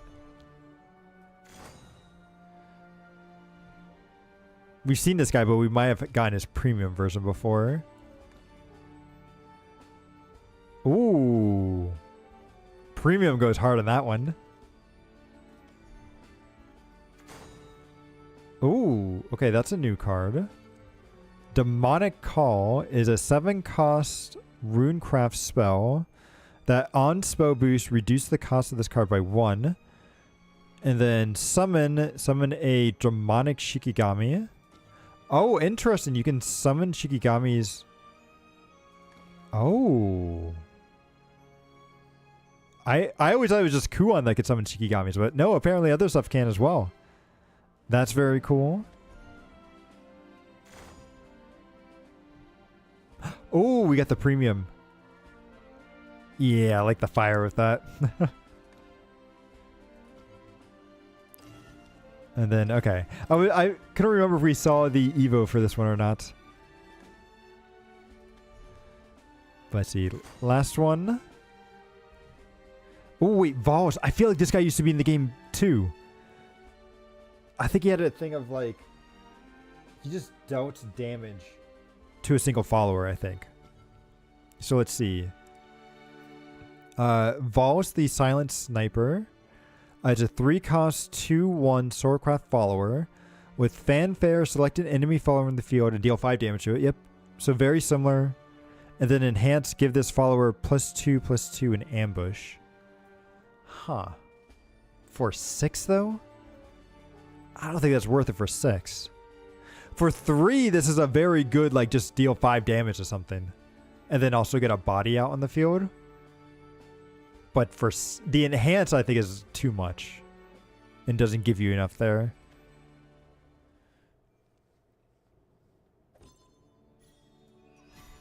Ooh, we're at level 8 now. We'll have to open up the compendium after we finish all the draws just to see how it all looks. Because I do... Actually, you know what? Why don't we go ahead and just look at it now? Because I do like how they have this compendium feature. Because this is... Essentially, I think they copied this from Pokemon Pocket. Absolutely. Bum, bum, bum, bum, bum, bum, bum, bum. So this is going to be so cool trying to collect everything in the game. Bum, bum, bum, bum. Or did Pocky? I mean, if this game came out first, I would have believed that. But considering they didn't really announce this feature until, like, last week, I get the feeling that that's probably not the case. But we'll see.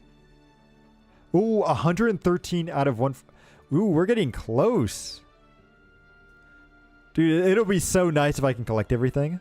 The only thing I wish they would do is that the premium one is not as nicely sorted as like the normal card version.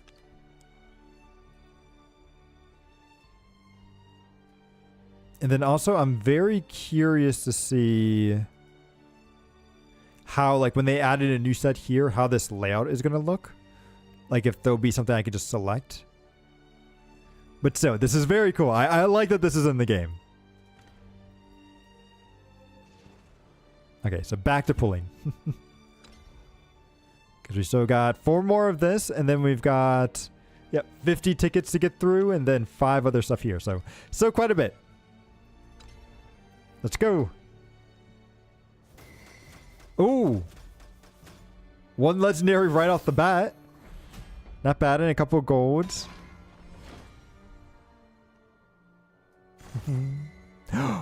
Yo! What is the art on this? Wait, how do I say that? Burnett the Athema of Flame is a 7-cost 7/7.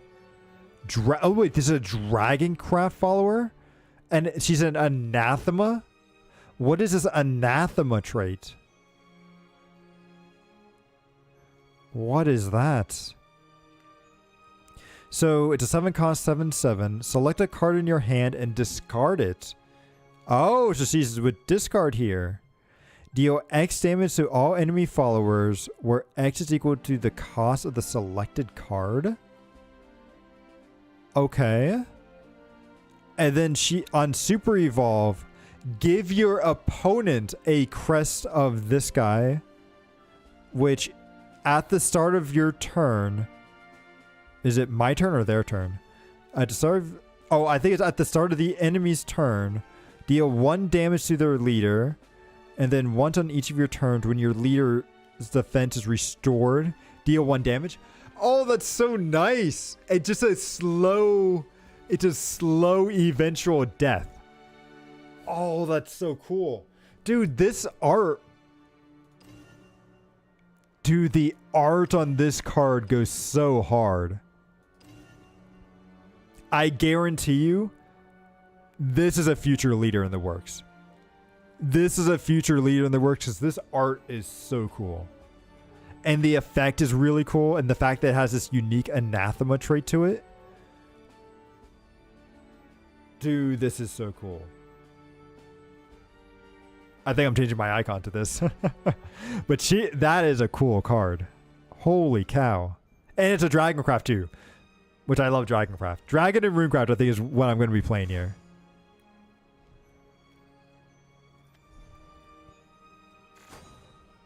But man, that's a cool card. So Balia, the Luxgrave Warrior. It's an 8-cost 4/4 Forestcraft follower. Activates in hand. Whenever an allied follower leaves the field, reduce the cost of this card by 1.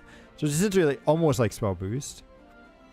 And then select an enemy follower, and then it has a fanfare effect of select an enemy follower on the field and deal 4 damage to it. Okay. Not terrible. Ooh, I like how the spell effects glow up on this guy. Very cool. Kaboom. Oh, several gold cards there. Oh, Lapis. Lapis used to be in the game before as well. So Lapis Shining Seraph is an 8-cost 7/6 Havencraft follower. With the last words, gain a crest of Lapis. And the crest is countdown 2. Last word, summon a Lapis and give it Storm. Oh. Interesting. Very slow. Unless you can cheat this out somehow, which I don't think we're going to be able to this early into the game's lifespan. But very interesting. So you play this on turn 8. But you'd have to play this on turn 8 and then kill it in order to be able to summon that thing on turn 10. It's an interesting card. I think it just might be too slow is the only... That's the only concern. Although it is in Havencraft, which Havencraft has a lot of ways to solve things out. So this could end up working. We'll see. Oh, wait, I didn't take a look at the other cards. Oh, well. That's fine, that's fine. I think we've seen all these before. Yeah, just the premiums. Bum, bum, bum.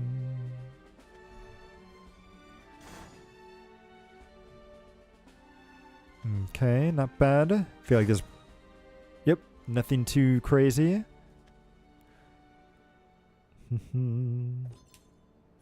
But yeah, look at that. Collection 9. And then look, yeah, that's totally going to be my my profile emblem right there. Okay, 3 more. Oh! 2 legendaries and 2 golds. Let's go.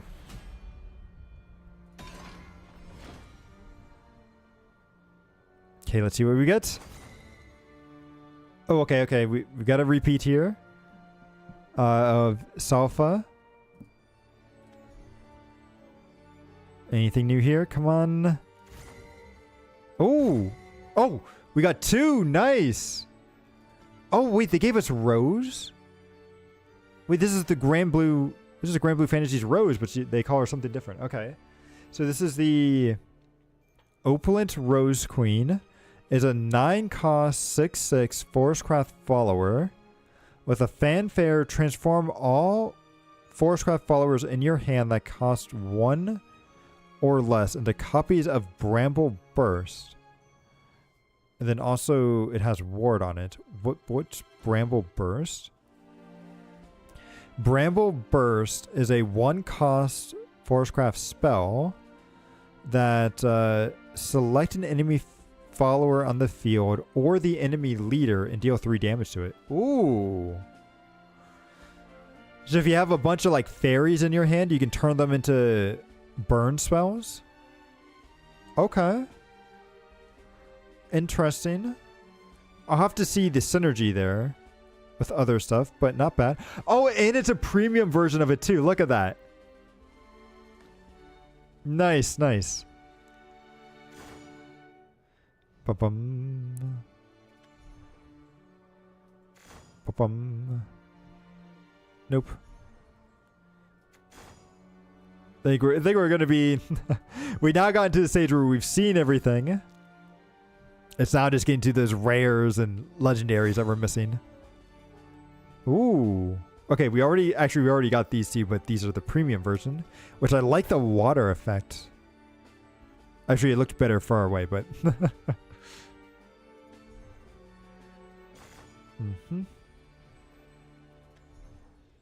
Not bad. Oh! Medusa and her sisters. Okay. So the Rage of Serpents is a 2-cost Abysscraft spell, which has the select an enemy follower on the field or the enemy leader and deal 3 damage to it, and then deal 2 damage to your leader. Interesting. Actually, this is a... Oh, Bloodcraft had a card just like this, actually. And it was super good because, like, dealing 2 damage to you for Abysscraft was always, like, they always wanted their health to be low. And they had extra cards that kind of benefited from getting attacked. But interesting. Okay, okay. Also, for decks, do you go for utility or what are you looking at? So what do I look at when it comes to decks? So,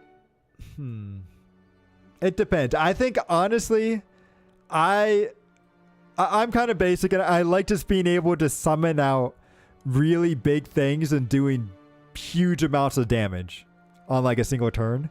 Which is why I think I really like Dragon, because Dragon's all about summoning those big monsters quickly. But if it's not that, then I really do like, I don't like overcomplicated combos, but I do like very simple combos that gets me, like, big damage. So like so like runecraft and some other stuff as well. But like really I just like being able to do big damage on certain turns. And whether I can do that through like comboing stuff together or by just summoning out one giant dude to do it, that's what I like.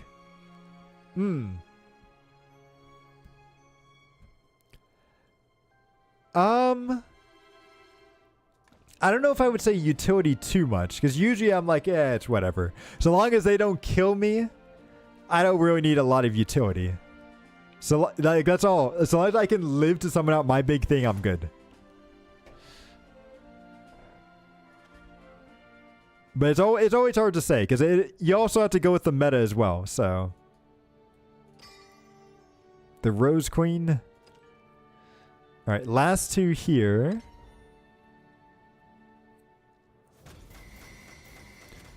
Whoa! Okay, 3 legendaries. It knows we're getting to the end of this bundle here.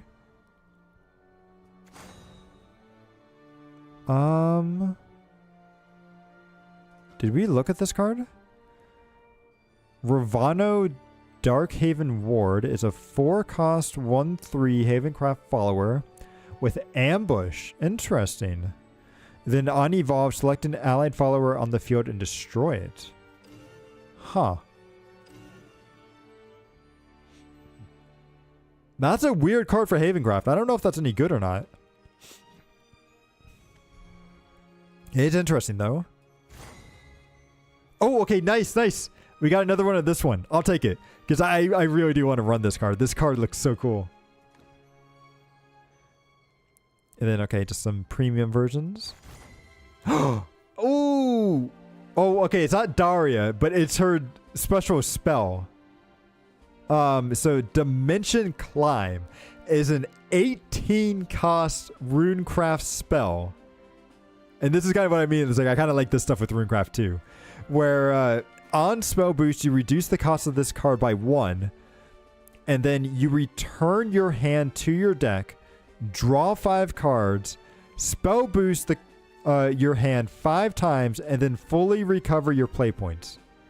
This seems crazy. Like, you have to get it down, so you have to play like 18 things to spell boost it all. But it seems like a lot of fun if you can get this off. I think some people were saying like this with a Cocytus deck, which like replaces your deck with like these really powerful cards, would be really strong. But I'll have to wait and see. I bet there's a lot of things you can mix with that. Oh, the premium. Okay. Yeah, I was right. The effects on it look really cool. I like how the eyes like glowing and stuff too. Very nice. Ooh, okay, another legendary. Oh! Okay, you see, this is the guy I was talking about. I always thought his name was Albert, but he's Albur. And that keeps throwing me off. But Albur, the Levin Storm Saber, is a 5-cost 3/5 Swordcraft Levin follower. With Enhance 9, deal 3 damage to all enemy followers. Give this follower can attack 2 times per turn. And he has Storm. And if you evolve him, that makes him at least a 5/5, and I think a super evolve makes him a 6/8. So that's like 12 damage. That's 10 to 12 damage to the face. That's pretty nice. This guy is a finisher right here. And he's a leader card. But I don't believe this counts as his ticket. I think it's just his like legendary card. I want to see what those tickets look like. So I'll be very curious to see.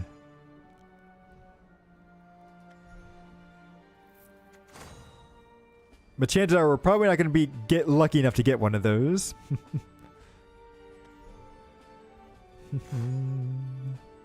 I wonder if they have a different like animation too on the like home screen.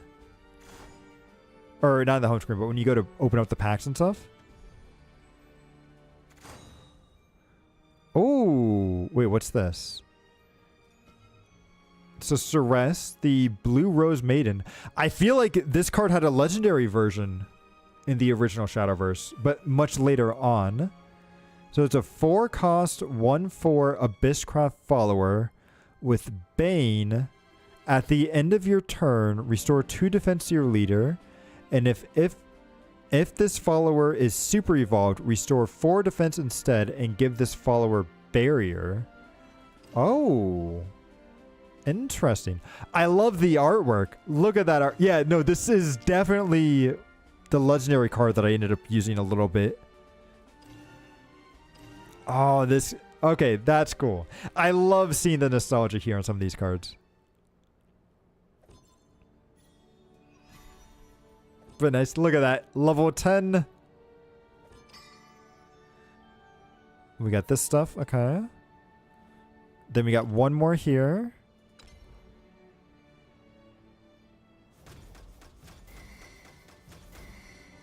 Okay, 2 legendaries. Good. Good way to finish it off. Well, I say finish it off. We still got like 50 more packs to pull, so... I feel like this whole stream is just a pack pulling stream, isn't it, so far? But I promise we'll at least explore a little bit of the park and everything, because I still haven't really looked at it. I've seen very small sections, and that's it. Ba-bum. Ooh, okay, here's our legendary. Oh, Medusa. Okay. So, Medusa, the Venom Fang royalty, is a 7-cost, 3/7 Abysscraft follower with Rush, can attack 3 times per turn, and then on follower strike, destroy the opposing follower. Interesting. And I think strike means it's before they get dealt damage. Yeah. So she attacks, she can just wipe out 3 things. And if she can survive a turn, she's doing 3. You can evolve her to then do 5 damage to the enemy's face. That's interesting. She needs to survive, but if she survives, she's going to be very strong. Okay.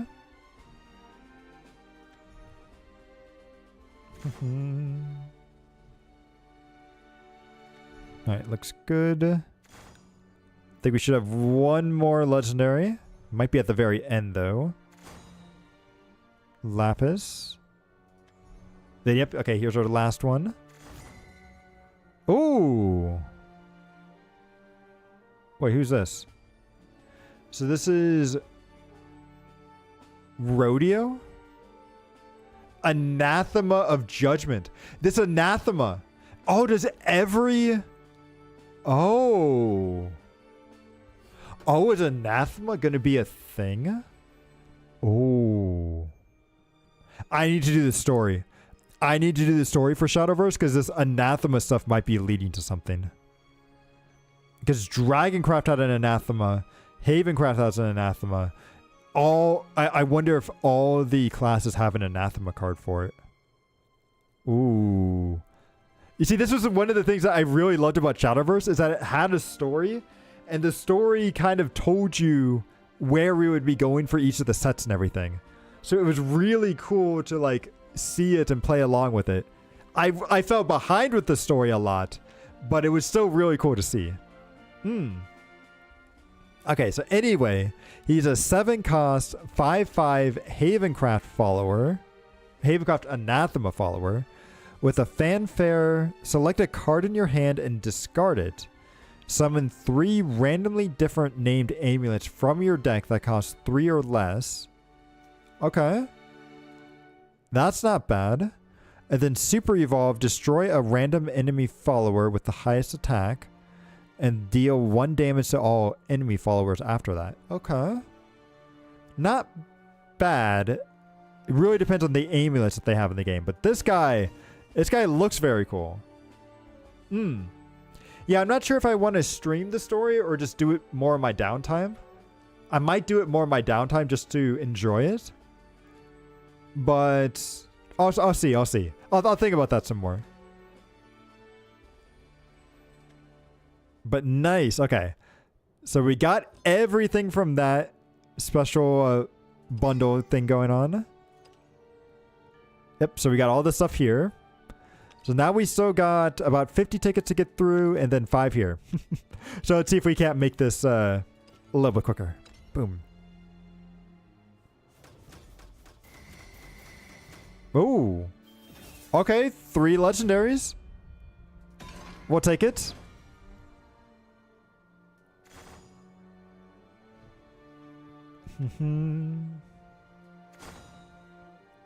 Ooh, we got another roach. Dude, the roach deck is going to be really fun to play, I think. I love these little grasshopper guys, too.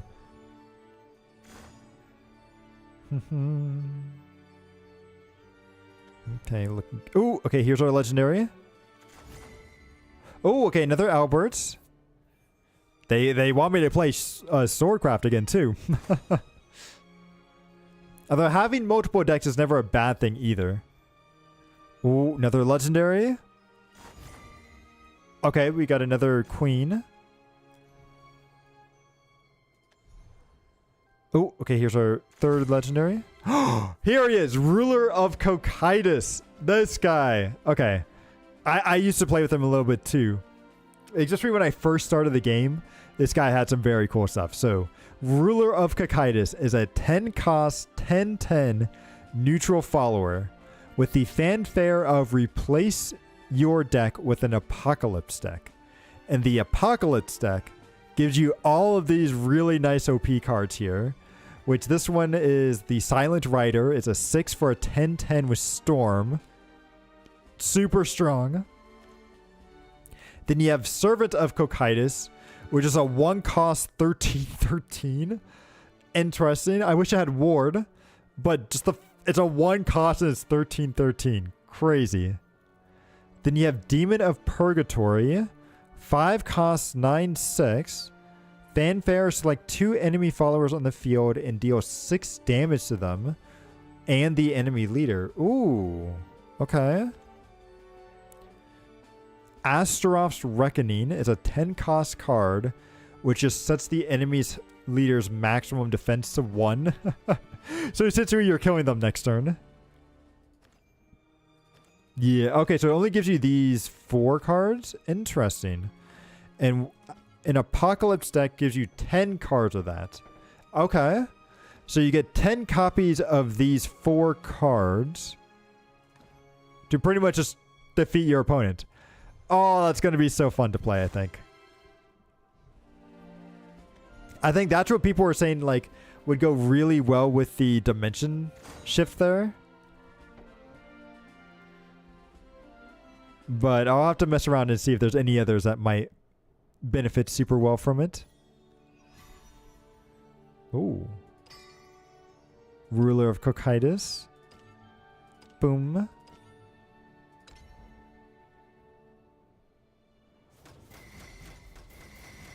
Ooh. Okay, we're getting very lucky here at the tail end of things. Boom. Nothing there. Oh, okay, we got this guy again. Are they trying to tell me to play Amulet? Like Havencraft instead? Yes, it is, it is. They want me to spend more. Ooh.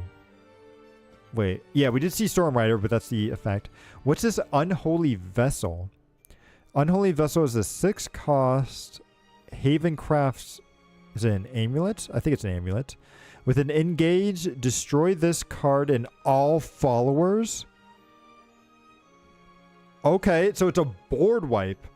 It's a board wipe for 6. Interesting. Huh. What do you do with extras? So with extras, you can convert them into vials, which you can then use to craft other stuff that you're either missing or that you would need for like your deck and stuff. So like if I needed extra copies of legendaries and stuff, or even of silver and golds. So it's very nice that they have that, because I wish Pokemon Pocket had that, because it's very hard to collect your missing stuff in Pocket. But in this game, you can vial your stuff and get the things that you want. But I know people were a little bit complaining because in the past, you used to be able to vial away cards to 0 or to nothing. So like say for instance, if I had 3 copies of this guy, I could vial everything and have no copies of him to get a little bit of extra currency. But in this game, they said that you can only vial stuff where you have over the excess amount of maximum copies. So like in this case with Dirk, I could only vial copies if I had 4 or more cards, because you need 3 to be able to play it in a deck. And I think that's actually like a better way of doing things, because I feel like vialing cards to nothing only hurt, like it helps you in the short term, but it hurts you in the long term, where you may want to like create other decks, or if you want to compete in other stuff, like you need multiple decks to actually like compete in like any sort of competitive stuff. So like it helps you in the short term with just making one deck, but it hurts you in the long term. And I feel like this is much better for newer players to not get them into that like pitfall, in my opinion, because I think it really was just a bad like game design there. But there are people complaining about it, saying that the liquefy isn't as friendly as it was before, but I think it's for the better and people just need to get used to it, but we'll see. Oh, so there's a limit of 4, or so, yeah, there's a limit before you can start filing. Yes. Yeah, so you need at least 3 copies of a card before you can vial any extra cards. Right. Wait, so you can't double dip a deck, can you? So you can't double dip or dip a deck? Or wait, what do you mean?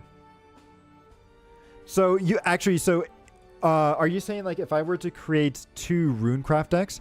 So like for instance, this guy, I could create 2 Portalcraft decks that have this guy at 3 copies for both of those decks and not have it be an issue. Like so long as I have the 3 copies to begin with, I can create as many decks as I want that have 3 copies of him in there. It's more like when you go to, like, if you try to do anything on the competitive side of things, you usually have to bring 2 decks of different leaders to events. It's either usually 2 or 3. It depends on what rule set you're going with. So, like, if you try to vial everything and just make one deck, like one competitive deck to go through the ladder, then you're kind of screwing yourself later on, especially if you just want to mess around with other stuff. So that's where it's like, I always thought it was kind of a bad thing that they let people do it, and I like that they made that change. But I know there's some that are definitely going to go against it. Would you need 6? Yeah, okay. Yep. Okay, so we got another Olivia. And just some premium versions of cards.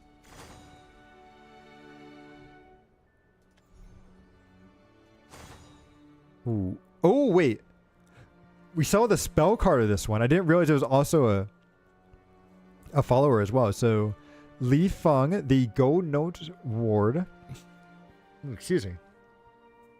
Is a 4-cost 3/3 Dragoncraft follower. With a fanfare, if you're in Overflow, evolve this follower. And then when this follower evolves, gain 1 max play point. Okay. That's not terrible. Especially since Dragoncraft cares about gaining extra play points. Oh, she looks really pretty with her stuff down.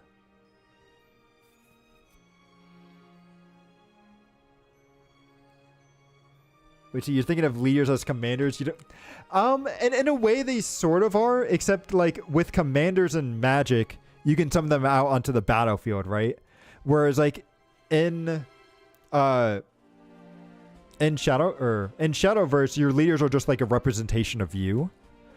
And while there are cards that give you leaders, they aren't like commanders like in Magic. They were just ways to unlock that card or to give you an attachment to that leader in general. So like maybe I might do one game just so that way you guys can actually like see. You can actually see what all these cards are. I'll just use one of the pre-built decks because I'm not going to go through and try to make a deck here at the very end.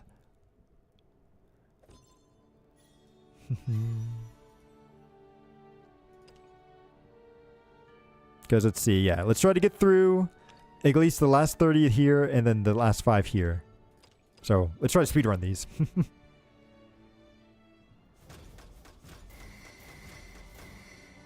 Ooh, hang on. One of those was special. One of those was special. Did you guys see that? I think one of those in the bottom, I think it was in the bottom right here. The southeast. I think that one was special. I think that might be a ticket.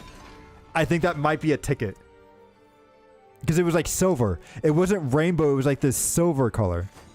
I think that might be a ticket. Ooh. Oh, I'm looking forward to that.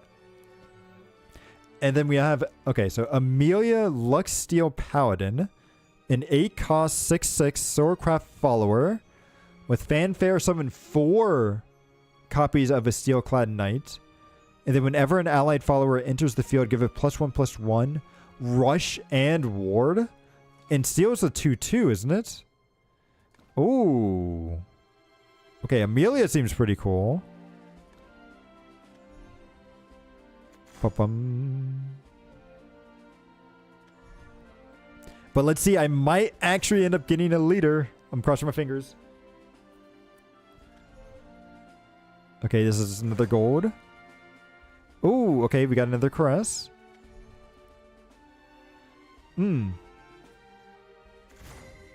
Okay, we got another Forte.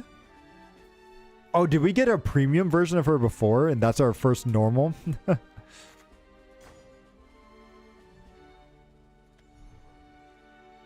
Okay, 7. Oh, Amelia. This what card used to be in the game as well. And she used to summon this guy, I think. But Amelia the Silver Guard is a 6-cost 4/4 Swordcraft follower with a fanfare, draw 2 Swordcraft followers. Okay, very nice. Recover 3 play points. Very good. And then Super Evolve. Give all allied Swordcraft followers on the field barrier. Ooh. That's very nice.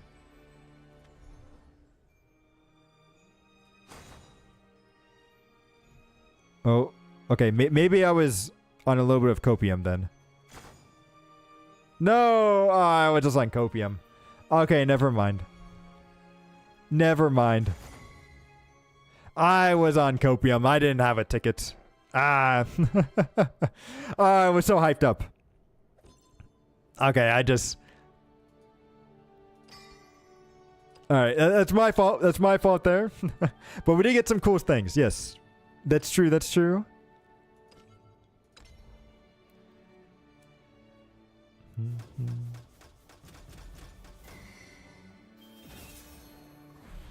Ooh, only 1 legendary. And I don't think we got, like, barely any gold. Okay, this one was a dud. It got me all hyped up last time, and then this set's just going to be bad.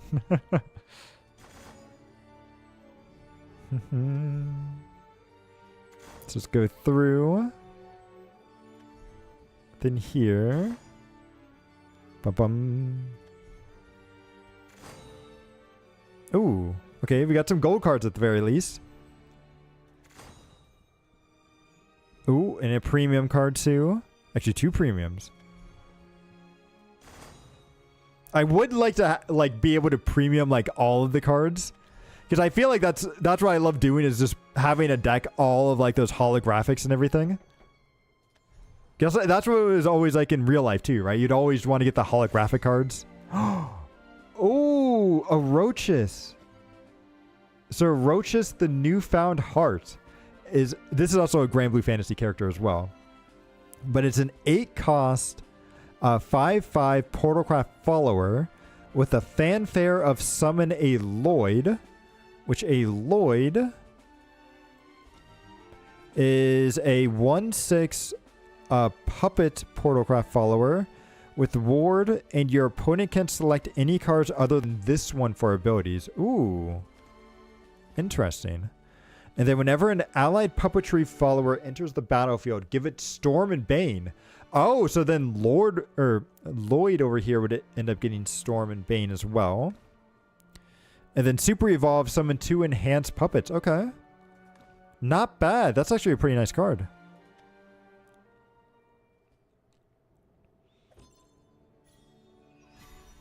Ooh, up to level 13. Okay, this is our last 10 pull here. Getting us to 150.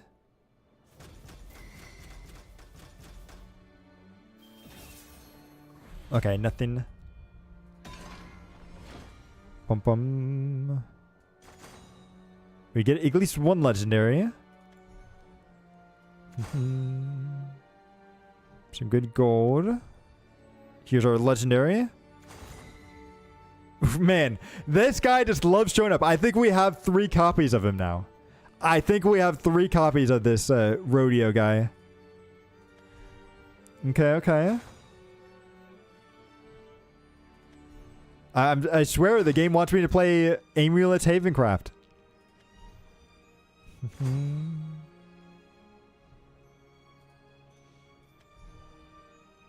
Okay, let's go here. Yeah, we're just gonna be getting some gold, but that's okay. Oh, wait. This guy we haven't seen before. Baoto the Dusk Bounty Hunter is a 3-cost, 3/1 Abysscraft follower.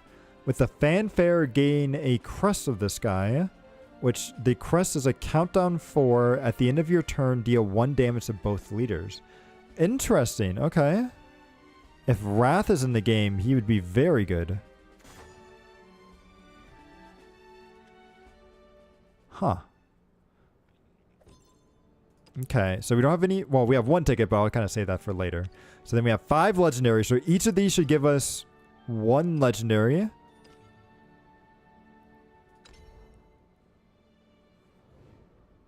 Ooh. That is incredibly shiny. Okay, now we've got 4 copies of this guy, so we'll be liquefying him. Ooh, and now I think we have 3 copies of her. That's nice. Oh, and it's a premium version as well. Oh, that looks so good. Oh, that looks so good. Okay, we got another copy of him. Not bad. A Kuan, okay. Could use another Kuan. And then that. Okay. So no leader stuff. Unfortunate. But we've now finally done all of our pulls. About, what is that? 2.5 hours in? So that's good. That's good. Let's see. What is all this stuff here? Oh, we got a bunch of feats and stuff as well. Hang on. So let's just look at our collection. Let's see how good we are in actually completing everything. Bum, bum, bum, bum. Okay, not terrible. We're missing 11 cards. Nah, it's all good. It's all good. So let's see. I'm missing... This just looked like a... Oh, no, it is a legendary card. Okay. Then we got a bunch of premiums. Looks like we're missing some Forest Craft here. Maybe some... That might be a Sword Craft right there. Do I have all the Dragoncraft followers? No, I'm missing this guy. Ooh, he looks kind of cool.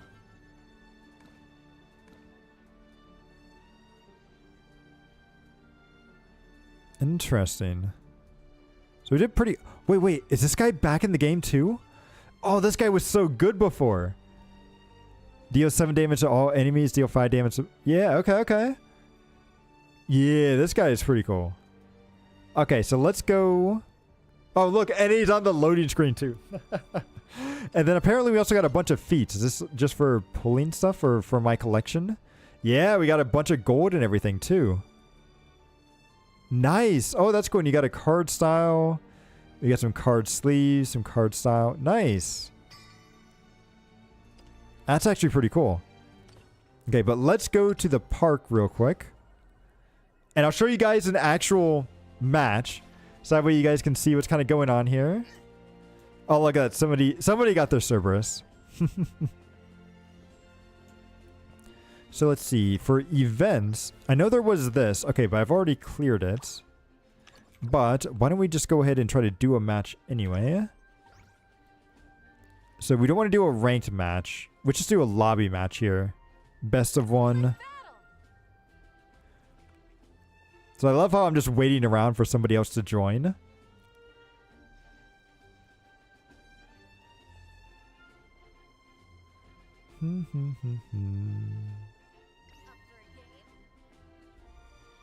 Wait, did that guy just like run past me? Alright, yeah. We're gonna stop because I think that guy's looking for an opponent, right? So then I could just go up to this guy, right? And just be like, join match. Sure. Up for a game? Look at his avatar. His avatar's a little funny. Okay, we're just gonna go with the standard default deck. You know, we'll go with Dragon. Why not? This way you guys can actually see some gameplay here.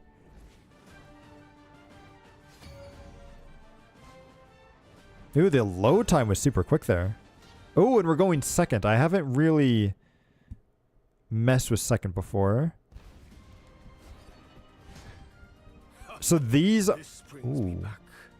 I long for sights unseen. Probably... I'll probably get rid of that one. Let's see. Okay. But these are our leaders here. Now, let us begin. What does this guy do? Select an enemy fall on the field, deal 4 damage. Okay. Can't do anything this turn. Actually, I guess I could have played... I forget that we have an extra play point here, so I could have actually played something last turn.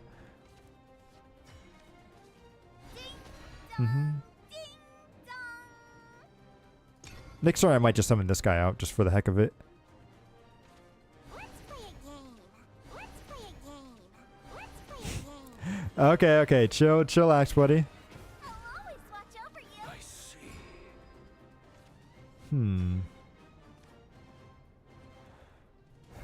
Dragon Sign is nice to increase my max play points. Do I have any ways of getting rid of... Super Evolve would destroy all things.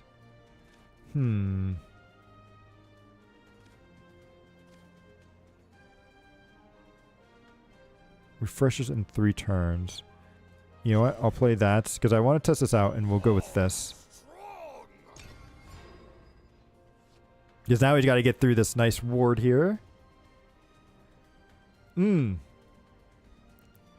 Yeah, fairies can be very good. I feel like I should have still played this card, but we'll see.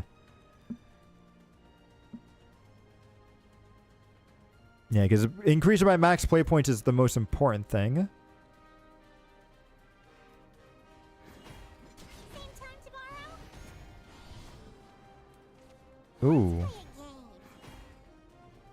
And the fact that they have rush is just scary. But at least... Oh, we could just summon them out? Oh, that's so stupid. You strong. I see.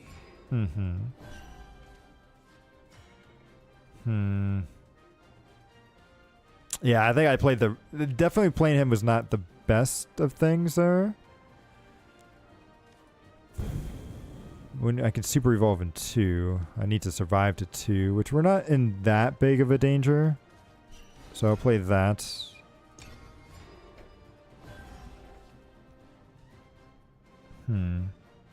This can heal me. Oh, but I have to evolve it? We'll see.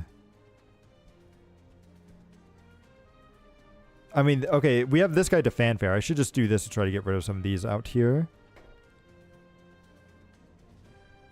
Yeah, so what is this? Add a fairy, then whenever an allied pixie enters the... and he can just return it. Ooh. Yeah, I see how that can quickly get nasty soon. Luckily, I do have a board wipe in 2 turns with this.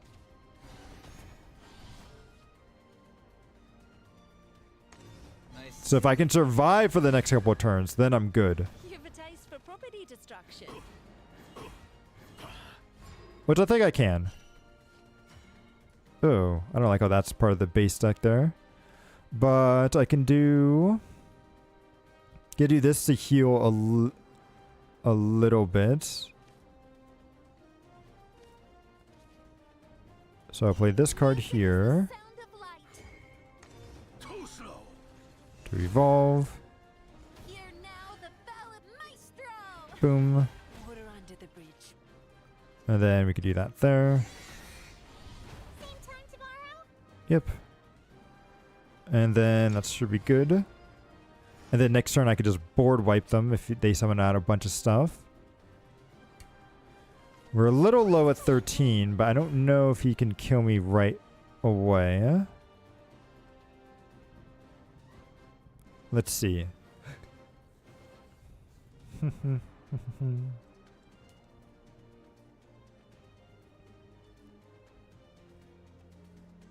Oh, I do get a bonus play point next turn, too.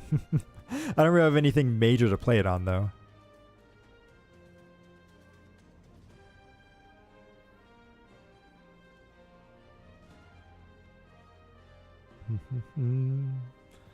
Tap for the battle log. Oh, that's nice. We're out of tune. What is he going to do? I might want to keep my board wipe if he doesn't do anything too crazy. That is annoying that he just has that. Wings, twinkle with your toes.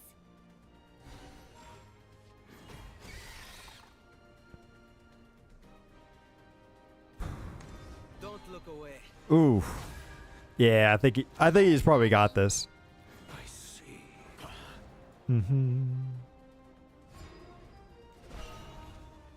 Can super evolve, which is nice. What is this? Adventurer's Call. Draw a follower. Destroy this. Interesting. So we'll play this one first. To board wipe stuff. Steel against steel. We'll super evolve him. Witness my kung fu. Give me a challenge. Boom. Play this out here. And then that'll be it. It's not a great turn. Because now he can super evolve and just kind of go through me, but...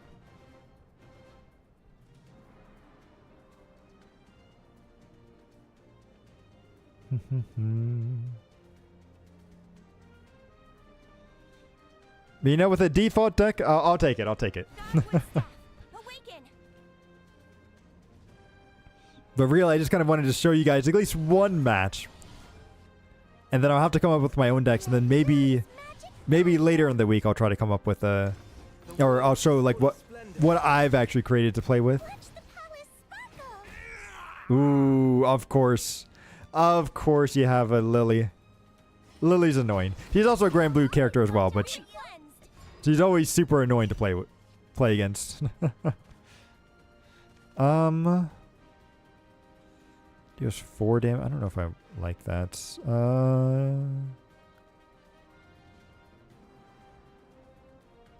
Yeah, why not? We'll do this. One Save my super evolve. This blade shall forge our path. Take this. Kaboom. I should have practiced more.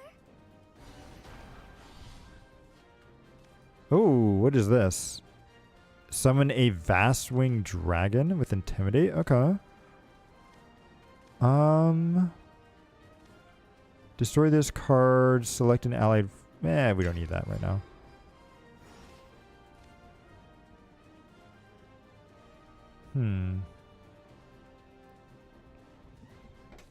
Godwood staff.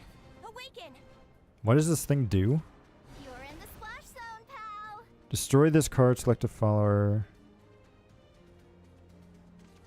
How does one... So he just draws a card at the end of the turn, huh? Enough. Okay. Be cleansed. Be cleansed. That card should die, right, next turn? Okay, can I even, like, defend myself here? Because he can still super evolve, which would give something 3. I have to kill this stuff, otherwise I die.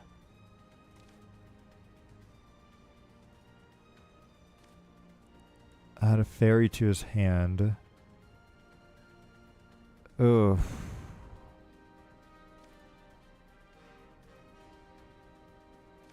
I feel like I should just do like this.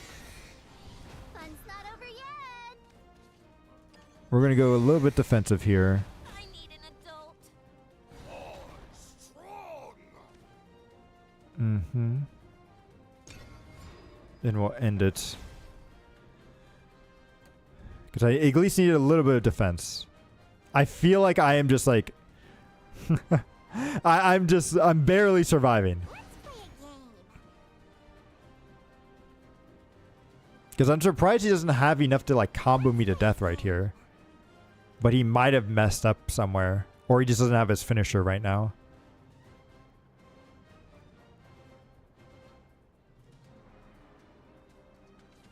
Let Lily's magic guide you. Oh, that's annoying. If he has a way to give it Storm, then... You strong. Okay, that's fine. He still has 5 play points, though. The roach! There's the roach. Twinkle with your wings. Twinkle with your toes. Okay, there it is. He won. A Yep. journey of 1,000. I was just waiting for his combo finisher. Just waiting for it. Oh, but hey, at least we completed some missions. So that was all good. But yeah, I just wanted to show you guys a match there. His avatar is rather funny. So let's actually explore this map, because I haven't actually taken a look at it. Oh, hey, look, here's Albert. We meet again. Welcome to the battle space. Gain experience and hone your skills. Suggest, okay. And then, so where are we? So we're here. This is battle space 1. And then this goes down into the... Yeah, because I showed you guys the battles. This is also like a battle space as well. A little bit more private, which is nice.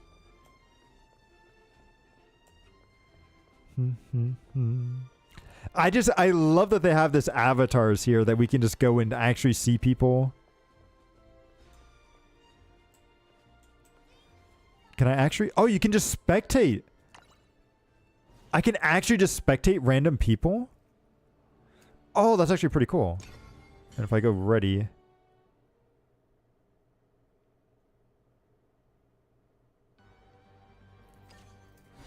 Oh, that's really cool. And you can see both hands, too. Yeah. That's super cool. In fact, I think if... Let's see. So that's super cool to see. And I think in the middle, did they not have... Yeah, they have... Fly forth into Dude, is that their game right there? Yeah, I think that's their game going on right there. Oh, that's so cool. even fate shall fall to this blade. Take my life. Okay, so that's super fun. Dude, if they do like tournaments and stuff and you get to see it on the big screen, that would be such a cool like event and everything.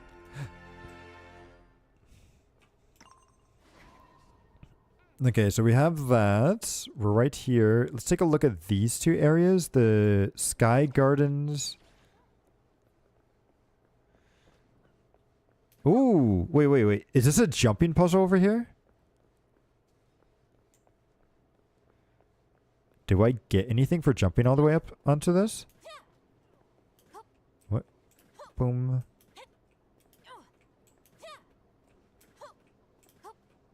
Two. Oh, I wonder if they'll unlock some of that stuff later. Like as part of future expansions.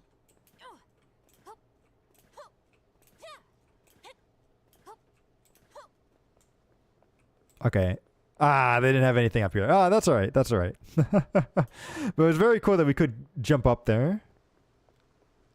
It's just a nice little fountain area. And then, okay. Okay, this place is a little bit smaller than I was expecting, but still very cool. And then, oh, here's Yui. I don't know if I showed it before.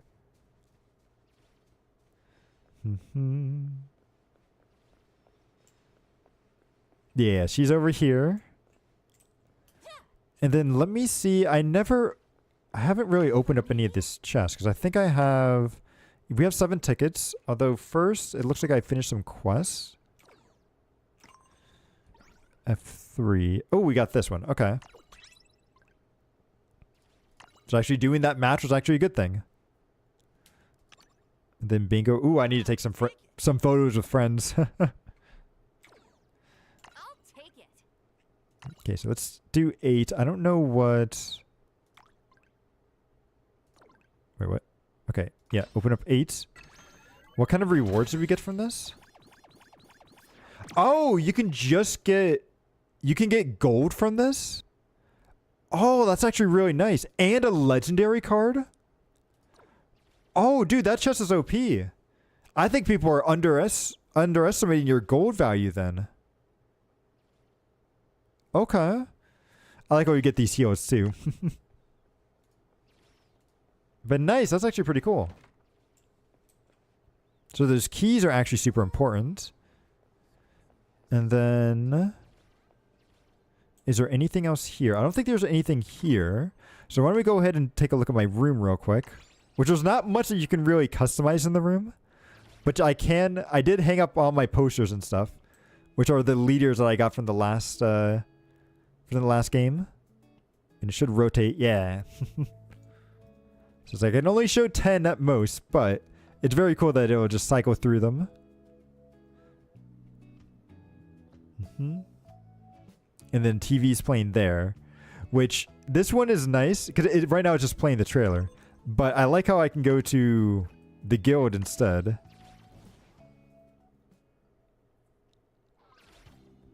Oh, we're level 2 now. Nice. And I love how you can go to this TV and you can just watch the trailer for the expansion. I needed this. Hang on. There we go. View the screen. This is the expansion trailer. Or the set trailer, I should say. And what I really hope is that they do, when they do tournaments and stuff, is that they share them on these screens for everyone to see. Because that would be such a cool event for people to just go into their guilds and hang out with people.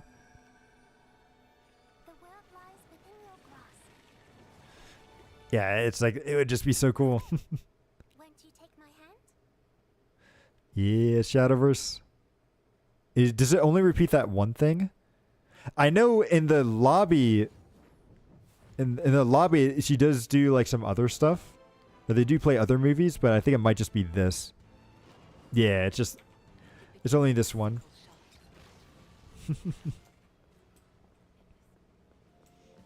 And then I think if we level up the guild, we can get like, I think this is a soccer field that you can get. And then just some other places to hang out and everything. Yeah, I think this is like, ends up being a soccer field and then you got these like terraces and stuff, so. It's very cool.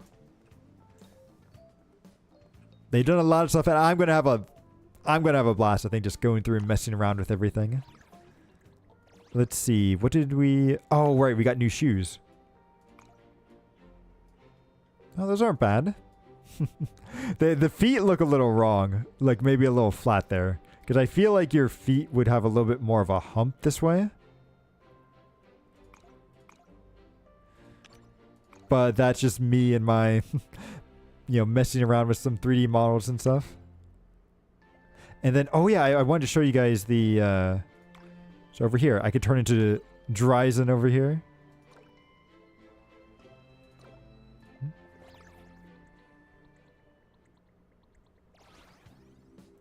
Yeah, look at that. Now I'm role-playing as one of the characters now. Bum, bum. I think she even has some special emotes too. Here we go. Yeah, yeah. Which is cool. And I think she also even has her own... Like, she has alternate color versions as well. Yeah, she does. She does. I think I kind of like this black one, in all honesty.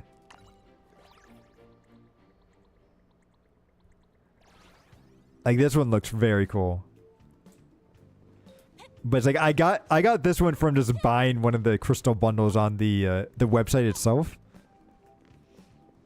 But otherwise, you'd have to pull like the special leader cards and everything to get them.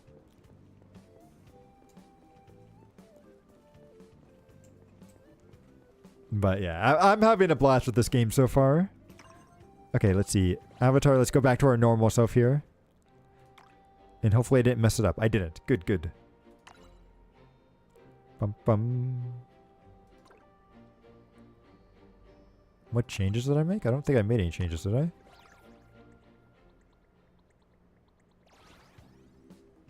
Oh, I did. I changed the color. That's what it was. Okay. Nah, anyway. So let's go back to home. Is there anything else I want to show off before we end up ending it for today? So let's see. Let me take a look at the collection. Yeah, because we got everything. We showed everything there. Oh, yeah. I have to do these first fair missions, so I still got to kind of go through the basics and everything. And then clear any of the deck tutorials. Okay. Clear the prologue. And then if I do all this stuff, I can get a free deck out of it. Oh, and they actually show you what the decks are. Nice. Oh, they have a Runecraft one too. Wait, but where's Greya? Oh, wait, there's Greya. Okay. But it says that they give you at least one legendary to start off with. Did you want to do... I mean, if you guys are... Let's see. What do I have to do for my dailies, actually? Let's see. I just got to play spells. So there's that stuff out there. Let me go to the lobby and see if there's better. Because I don't want to... Well, actually, maybe we could just do some default stuff. If you guys actually have the game out, I'd be willing to play. And then, what are the quests here? Oh, so actually spectating is a quest. Send a message to a guild member or friend. I need to get some friends. Actually, where's Gale? I think...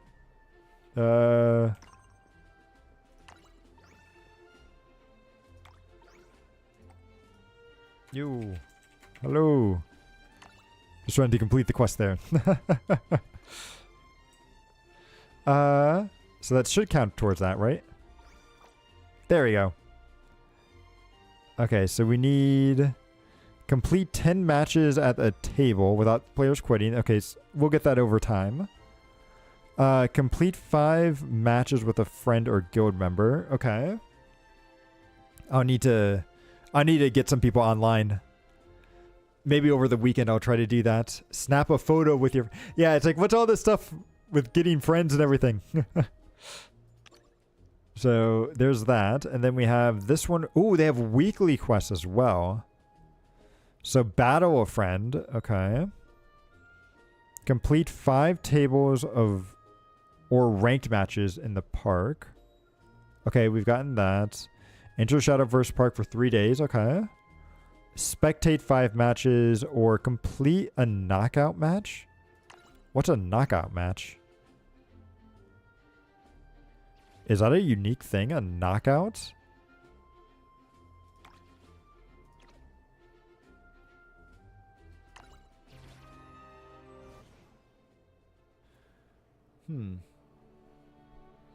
I know White... Oh, he did? He did? Let me see. Because I don't remember if I saw that or not, but let me see. Girls Frontline 2, ZZZ. I'm not seeing it, but it might be one of the older posts, because this game was supposed to come out a couple years ago. Or, actually, not a couple years ago. It was supposed to come out last year.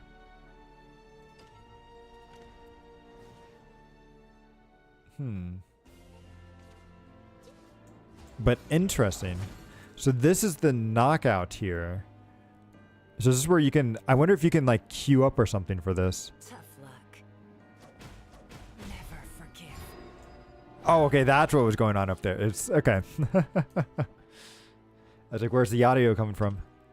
Ah, no worries, no worries. I should create something in that... on his server, just so that way others can play as well. I feel like that guy looks like one of the anime characters. Am I super tall? Guess I am.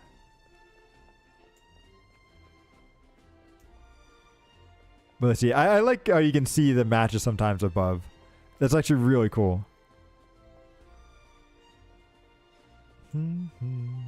Oh, that's a pretty outfit. Yeah, that guy just got the...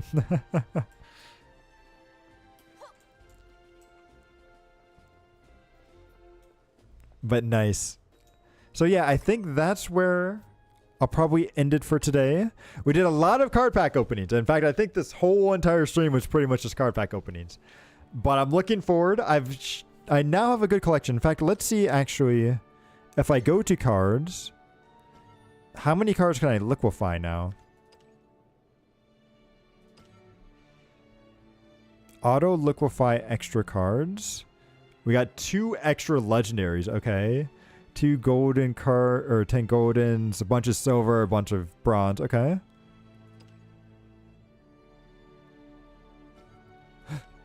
And so now everything should be back to 3.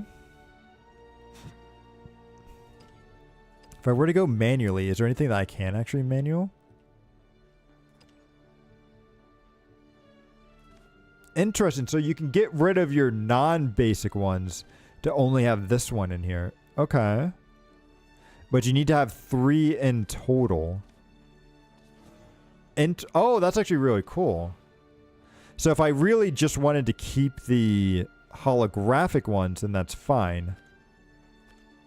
But then how does that work with the... I wonder how that'll work with the collection.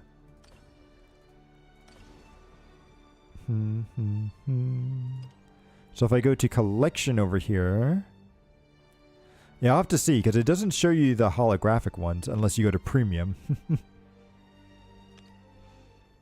Although I do eventually want to get a premium version of every single one of these. That's really how it should be. But nice. Yeah, I'll definitely have to work on creating some decks. I think dragon for sure. Ooh, wait. I said that I wanted to change my avatar, didn't I? To be the... I wonder if she's going to be at the very end or the beginning. She's probably going to be at the beginning because this is a Shadowverse Evolve. This. Dude, this person looks so cool. Kaboom. And then... Ooh. Wait, message. Oh, Gale. Okay. Hello, Gale. Oh, I didn't even see the stickers. Shadowverse Showdown. Oh, those are cute. Okay, so cards. What it was a... Oh, right, shop. I wanted to see in the supplies when it comes to, like, the emblems and stuff. Ah, yeah, so if I get some more of these, I can get some upgraded card sleeves, some animated ones. And then when it comes to the emblems... Oh, they just kind of have a shiny border. They're nothing really too fantastic. Okay. Not bad, not bad. Although I think I would save it for the sleeves, because the sleeves look very cool. But yeah, I'm definitely making a deck around that dragon card. Let's see. Filter, dragon, legendary. Yeah, look at this one. Like, especially this art. Oh, it's just so cool. Oh, but I'll have to mess around with that tomorrow. Oh, it's only 2,500 to create a... Oh, wait, no. Create 3,000. Why was this one... Oh, that's a liquefy. I can't create it. Okay, never mind. Never mind there. But yeah, anyway, I think I'm getting tired. I was excited. I'm glad I was able to open up all these card packs with you guys. And then I'll have to... Yeah, I'll definitely have to mess around with this and see. And then I want to try to do at least one other stream later this week. I'm still working on the day and time on when I want to do it.